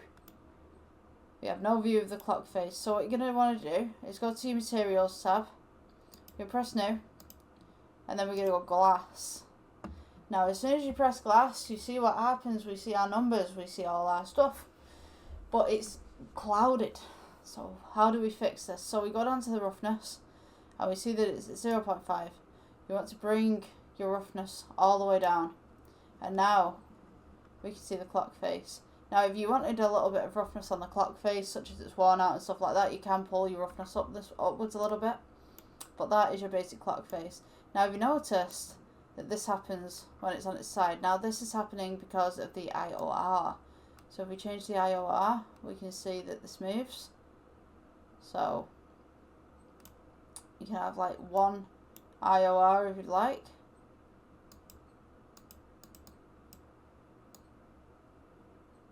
Different ones. So you can have that slight bevel around the edges, but that's too much for me, I think. So there we go. So that's your clock face done. Now I want to make the rest of the clock.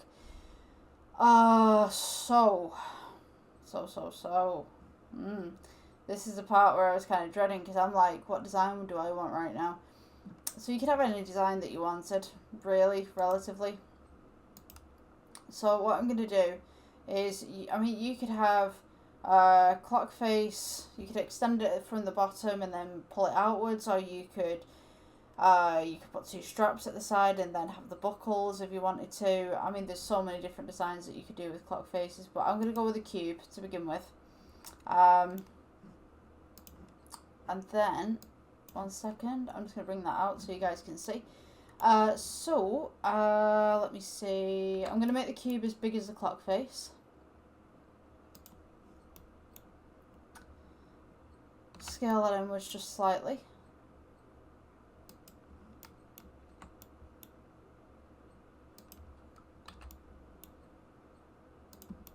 So, what we're going to do, we're going to kind of make a cutout for the clock face, in theory. So, I'm going to go edit mode, select the two sides right here, excuse me, E for extrude, scale outwards, and then what we're going to do, we're going to follow the curve of the clock face. Now, I've got this on X-ray mode so that I can see what's going on. Let's see, right, so I'm going to press 7 to get this up to the top. So, scale this downwards, just slightly. We're just going to follow the curve of the clock face. E for extrude, scale outwards, scale it down, E for extrude, keep it where it is, scale outwards, scale it down, E for extrude, scale outwards, scale it down, E for extrude, scale outwards, and we scale it down again. E for extrude, scale outwards, you get where this is going. And then we're just going to try and fit it as much as we can, just to the edges. Don't worry at this point if you're getting a bit nervous with this, you know, making mistakes is the way that we learn as people, because at the end of the day, you know, we're all human, we've got to learn in some sort of way how to do things. So, this is now going to be practically the base of the clock face just here. So I'm just going to scale this outwards just to put it around the edge. So now you notice that I'm not clipping anything in the middle. So what I'm going to do, edit mode, take off this X-ray 1 second, and I'm just going to press to select all of the faces just under here. So shift, and then control, or shift just in general, or box select is even better. We're going to go E, and then scale inwards, and then I'm just going to go E for extrude and bring that down a little bit. Now I'm going to smooth this out, and I'm just going to bring it up just slightly so it's flush with the clock.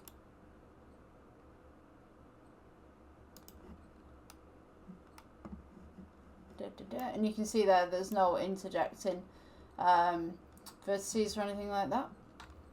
So now from here we can make the straps. So we're going to want to go 7. Oh, let me think. Okay, so the centre part right here, I have to do a lot of thinking in this. It's a lot of figuring things out. We're going to move outwards. So I would say come from the centre point here, and then we've got 1, 2, 3, 4, 1, 2, 3, and 4, and those are going to go outwards. So we're going to come to the second side here. Don't forget to press down shift. We're going to go centre 1, 2, 3, 4, centre 1, 2, 3, 4, and then if we press 7, come back up to the top, press E for extrude, don't move anything just for the moment, press S to scale it outwards,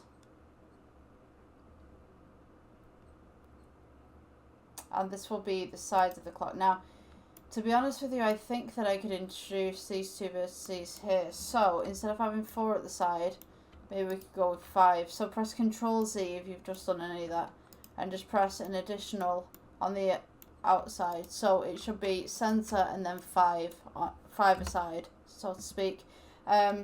E for extrude, don't move it, S to scale, and then we could come out just like this. And what I'm going to do, take this vertices right here on the 4/4, so you want this one and this one. Turn it around, this one and this one. It's going to go 7 again, and what we're going to do, just scale it across. So it's like this. So this will be the back of our clock face for our watch. So let me see. So now we want a strap across the back, and to be honest with you, try to think. I'm going off my grandfather's old watch here. I'm trying to think, how did he have his watch?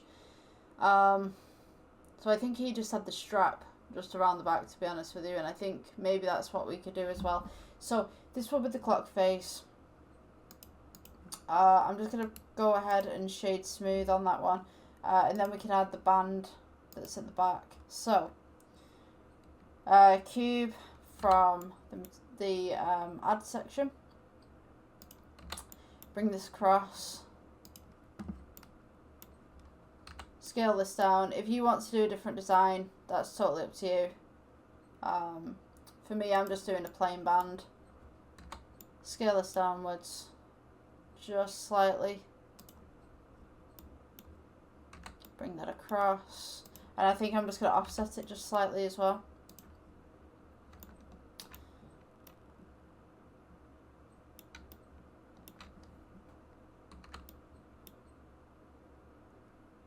Because I believe the way that his watch was, the clock face actually hung over the top.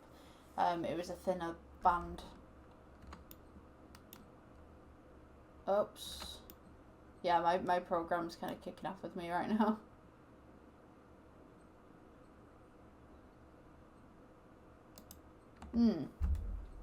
Okay, so I think I'm going to use a plane actually.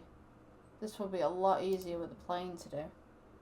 I'm just trying to figure stuff out. I kind of like showing you guys the footage of me trying to figure things out, because at the end of the day, you guys are going to be trying to figure this out, and you know, if I'm doing everything perfect, so you're going to go, oh, you know, I'm terrible at this. But I'm telling you now, like, everyone's going to start somewhere. So I'm just going to offset that a little bit.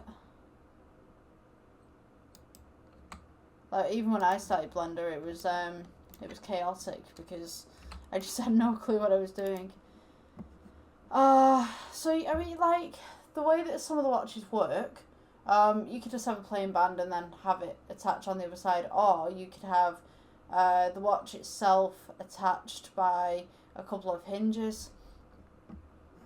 You know, I might do the hinge design. I'm contemplating, like, do I want to do this design? Is this the design that I would like to see?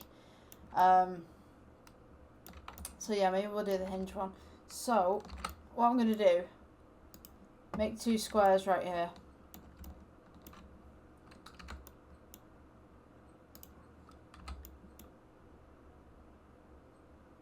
Put that in the middle. So this is going to be the back of the belt right here. So I'm just going to go to edit mode, and we're just going to scale this outwards. So it kind of got a back to it right there. And then I'm going to go Ether Extrude, just bring that outwards a little bit. And then I'm going to select this side, Ether Extrude, just scale it a little bit, Ether Extrude, Ether Extrude again, scale it downwards. So you've got this kind of thing going on right here. Do it to the opposite side as well. Ether Extrude, scale outwards, Ether Extrude, Ether Extrude again. Just scale that one inwards. So then you've got the basic strap just there. And then what we're going to do is we'll have a little loop going through here, a little loop going through here. So you could do this via Taurus if you wanted to. I don't know how good it'd look because it kind of gets a little bit weird. But I personally would do this manually. So add Oops, add a cylinder. I'm going to rotate it 90 degrees so that it's flat. G, move it over. Scale it down. It's going to be a little bit of fiddling. Scale it across.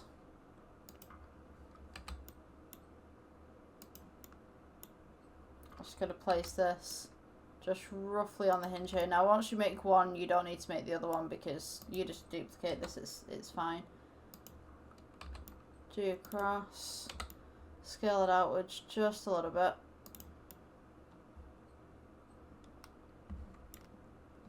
So that would be your first bar. So the next thing you want to do is go edit mode. You're going to select one of these vertices. Let me see, let me get it on 7 for you. E for extrude. Rotate it. G, bring it over. Just gonna scale it a little bit. E for extrude. Bring it over. Rotate.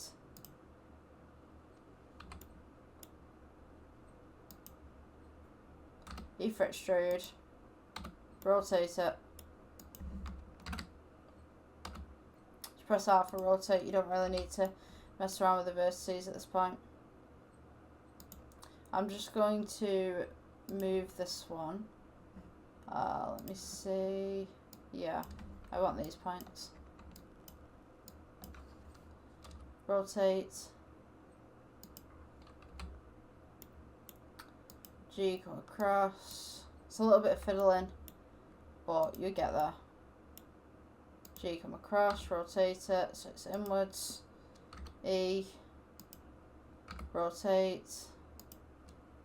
E, there you go, rotate. Oops. Rotate that one inwards so that it's completely flat. It's upwards. Okay, so now we have this. Just going to move that across just slightly. So now we want this piece to select with this one. So we're just going to go E for extrude, bring it all the way up. Obviously it's at an angle at the moment, but we can fix that. So G, bring that up, and then we're going to go G again, just move it across. And then we're going to do the exact same thing that we did on that side. So E, and then we're going to rotate that.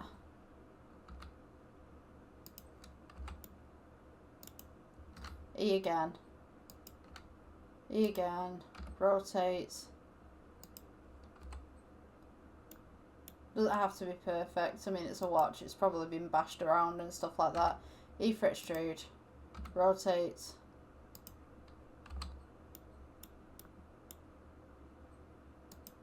E for extrude, rotate. Just get it roughly lined up. And then from here we're going to go, these are selected, press shift, select these, press F, and that should just link it straight up. Hopefully. No, it doesn't, sorry. So my one must have twisted at some point. So I'm just going to go E for extrude and just kind of seal the loop. It looks a little bit more detailed, I think, when you do it that way, because it doesn't look perfect. Fill that.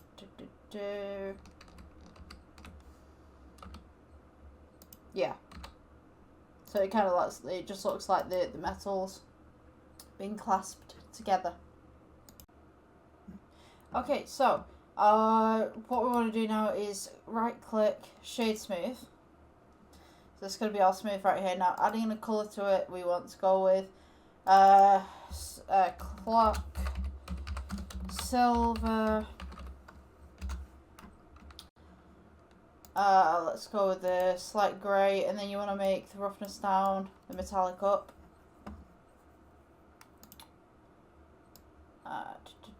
Just bring up. I'm going to make it less metallic actually. Just make it kind of a very pale. Gonna colour. Right, so now that we've done that part, I want to make the leather strap here. So we're gonna go new, and we're just gonna put the black leather strap. And we're gonna make this slightly metallic. It has to be slightly rough, but we're gonna edit this later on as well. So just make it slightly off colour, brown, and then we're going to shade that smooth as well. Oh, let me see. So the next piece that we have, we also want this the same colour as the leather strap, and we want to do the same thing that we did on the side with this one. So now we just want this piece to come in on this side. I'm just going to move that upwards a little bit. So, taking this piece right here, we want to go edit, E for extrude, select the side face, E for extrude, scale upwards, E for extrude, scale,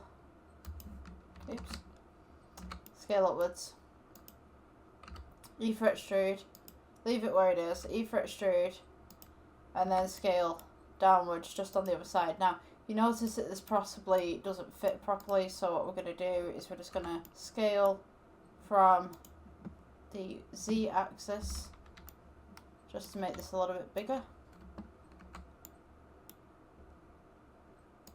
And then I'm just going to elongate it just slightly, and G, just move it in just there. So, where's it gone? There it is. Come on. My computer's really not playing ball today. So now we have two attachments to the wristwatch. I'm just going to scale that again. Maybe just... yeah, I think that would be roughly be right for the wristwatch.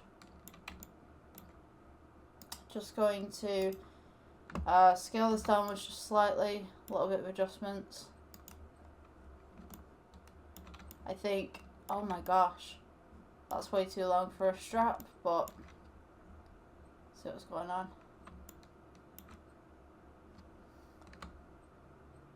I want to scale on the X, I think. No, we want to scale on the Z.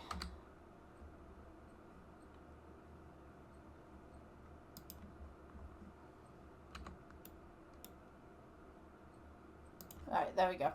Right, so now you notice that this clasp is a little bit too big, so what I'm going to do as well is just scale that down.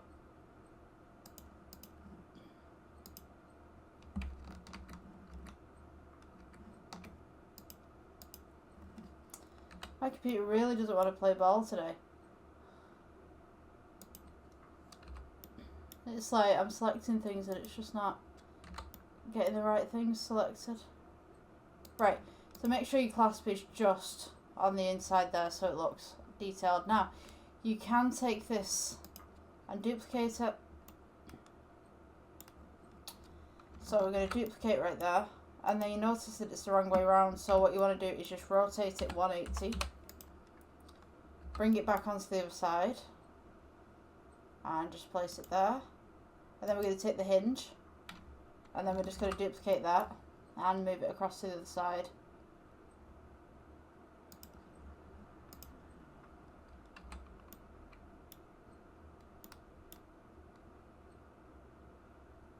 There we go. Okay, so this is the basics of the watch. You'll notice that one side is way too long, because usually the clasps are dedicated to one side. Mostly, at least the designs that I've seen. So I'm just going to take in this side just slightly. And then the other side I need to make it a little bit more pointed. So we're going to press G, move it across. And this is where the clasp's got to be, on this side, when my computer decides to play ball. Come on.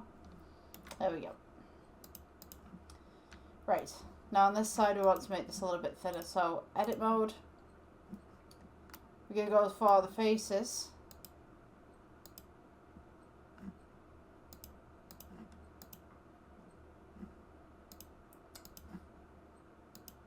click the end face right here.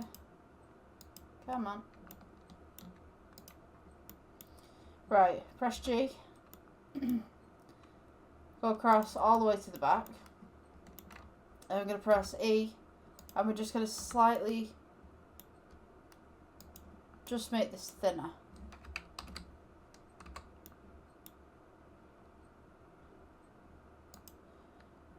Press E for extrude. Scale this inwards. Just make it a little bit thinner. E for extrude.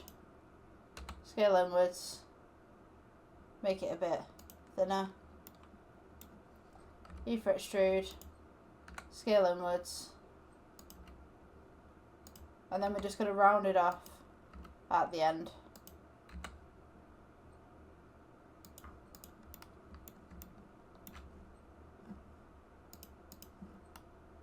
Now at this point we're going to want to put little holes and stuff like that. So I mean, you could subdivide this.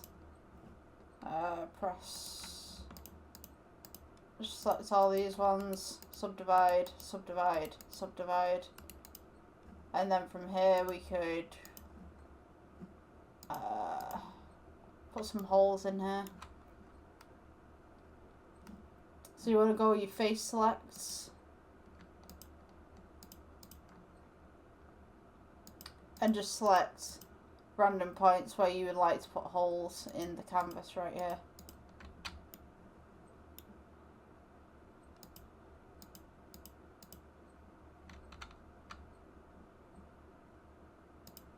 Maybe just there. That'd do, I think. And press, we could do E for extrude. Just bring them down a little bit.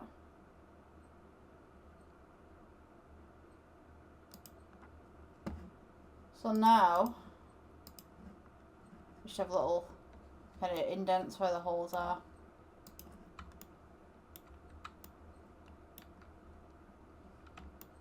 So now we kind of want a clasp going all the way around. So what I would suggest is work with a cube. Actually, yeah, we'll work with a cube. We'll bring this out. So, or maybe do I not? You know, I'm going to work with a plane. I like the planes. Let's move across. Scale it outwards. Oops. Don't press H like I'm doing.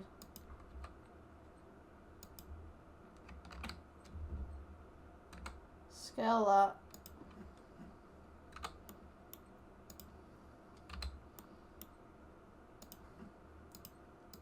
Edit mode. And then what we're going to do is we're just going to quarter this up a little bit.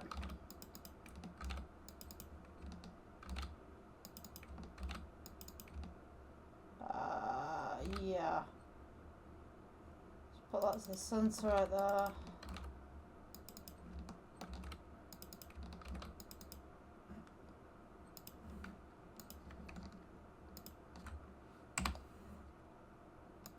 Just delete the faces off that.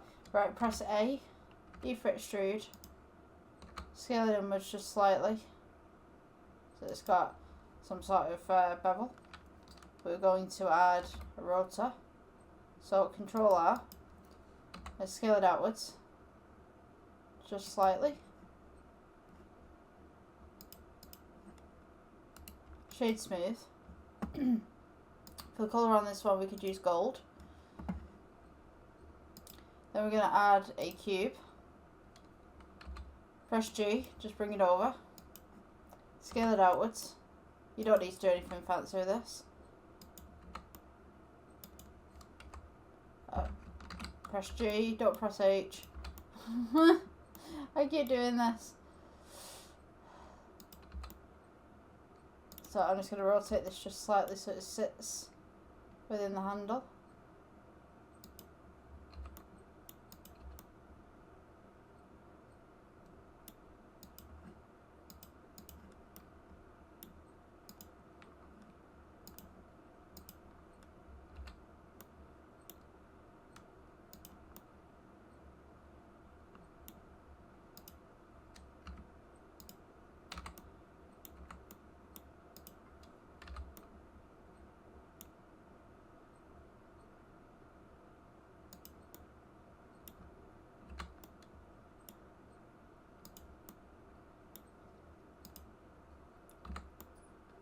Just have it pointed in. Excuse me.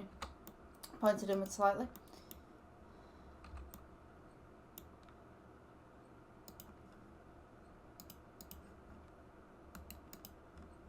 Smooth that out. Put it with gold. Just to match the rest of the buckle.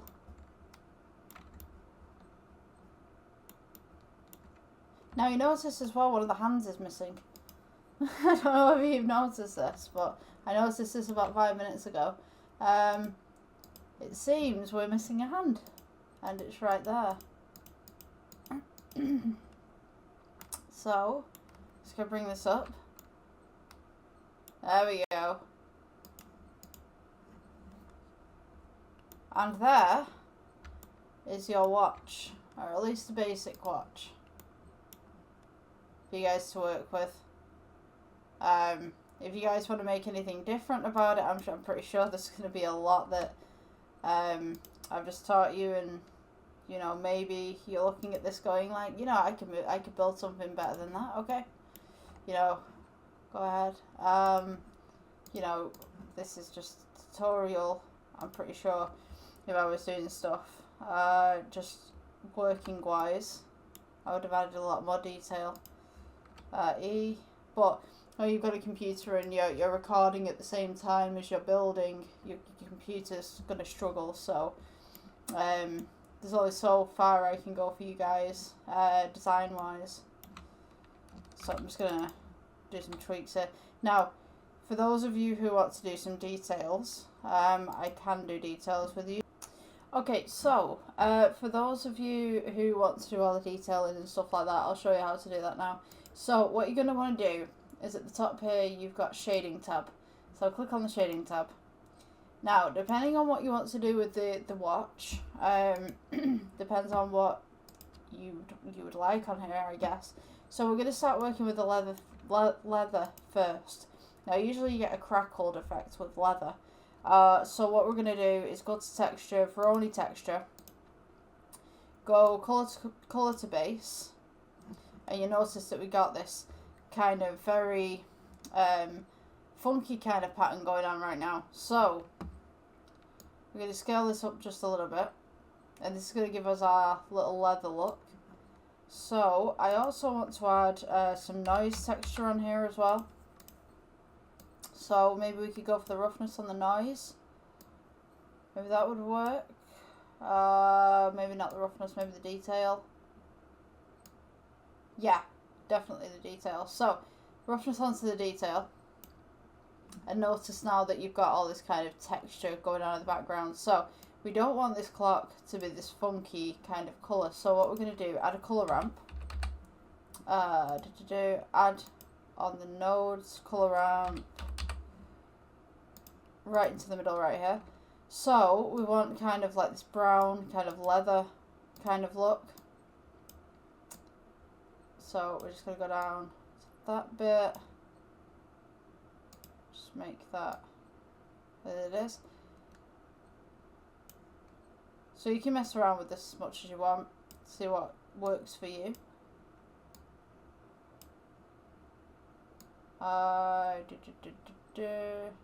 Yeah, I'm going to make this pretty rough. If you go to the random, it will change it to this kind of shape, or it will change it to this kind of shape. So we're wanting this kind of shape. I'm just basically experimenting with this at the moment. So the white is nice in here, but I just don't think that it fits very well. So I'm just going to change it to a grey kind of texture when my computer plays ball. Maybe just brighten that a little bit.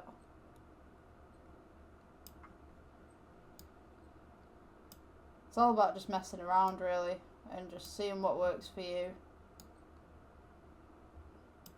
I'm just going to disattach this just 1 second and just scale this up. Colour to detail.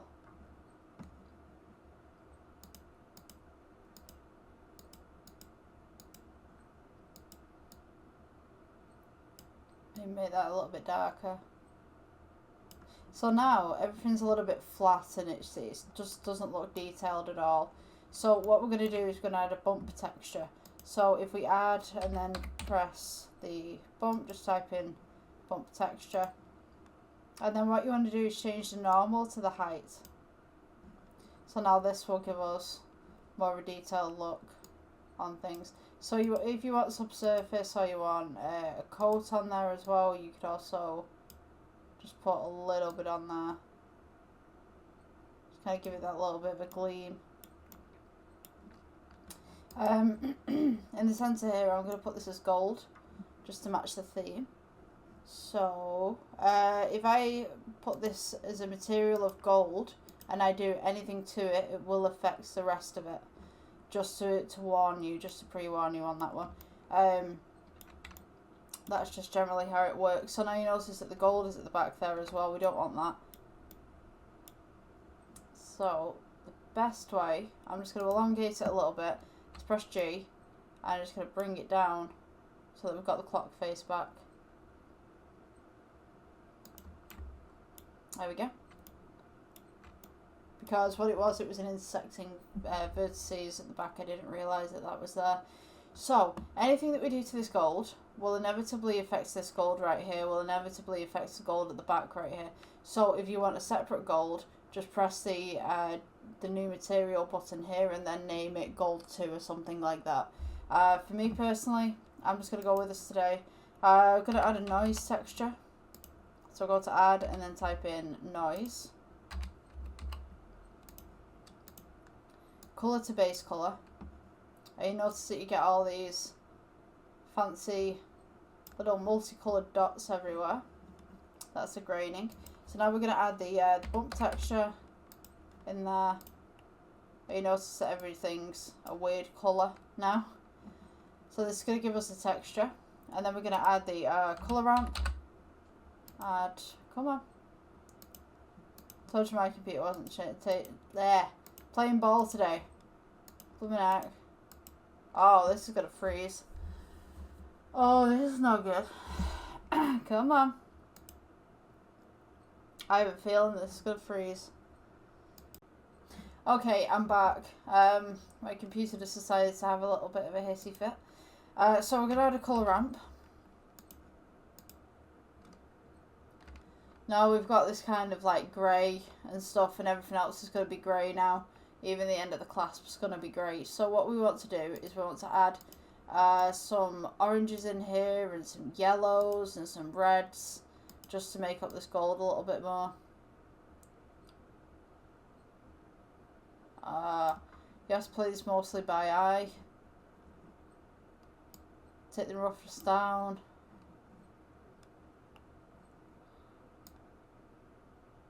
Just slightly, I think.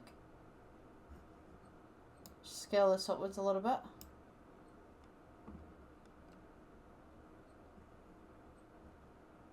Now you can have that, or you can put a Veroni texture on it, which will just give you kind of like a shiny,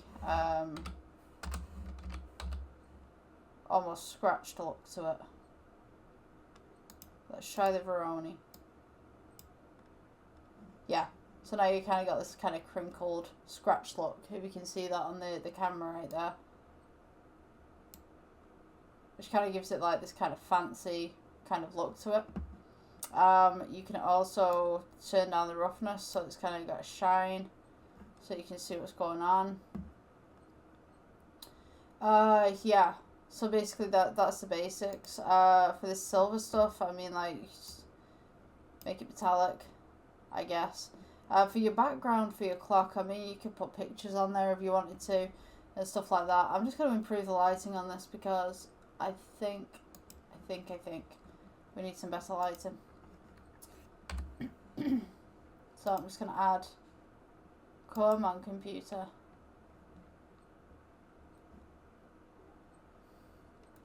I hope this doesn't freeze. Oh wow. You know what, I'm going to leave it here for the day, but thank you guys for watching the tutorial. Like, obviously my computer's not playing ball today. It's been very slow, so I'm going to go see what's up with it, see if some drivers need downloading. Yeah, I'll see you guys in the next one. Please subscribe, please like. If you're on Facebook, give us a follow. TikTok, hi. Give us a follow as well, please. Thank you. Have a good day, guys.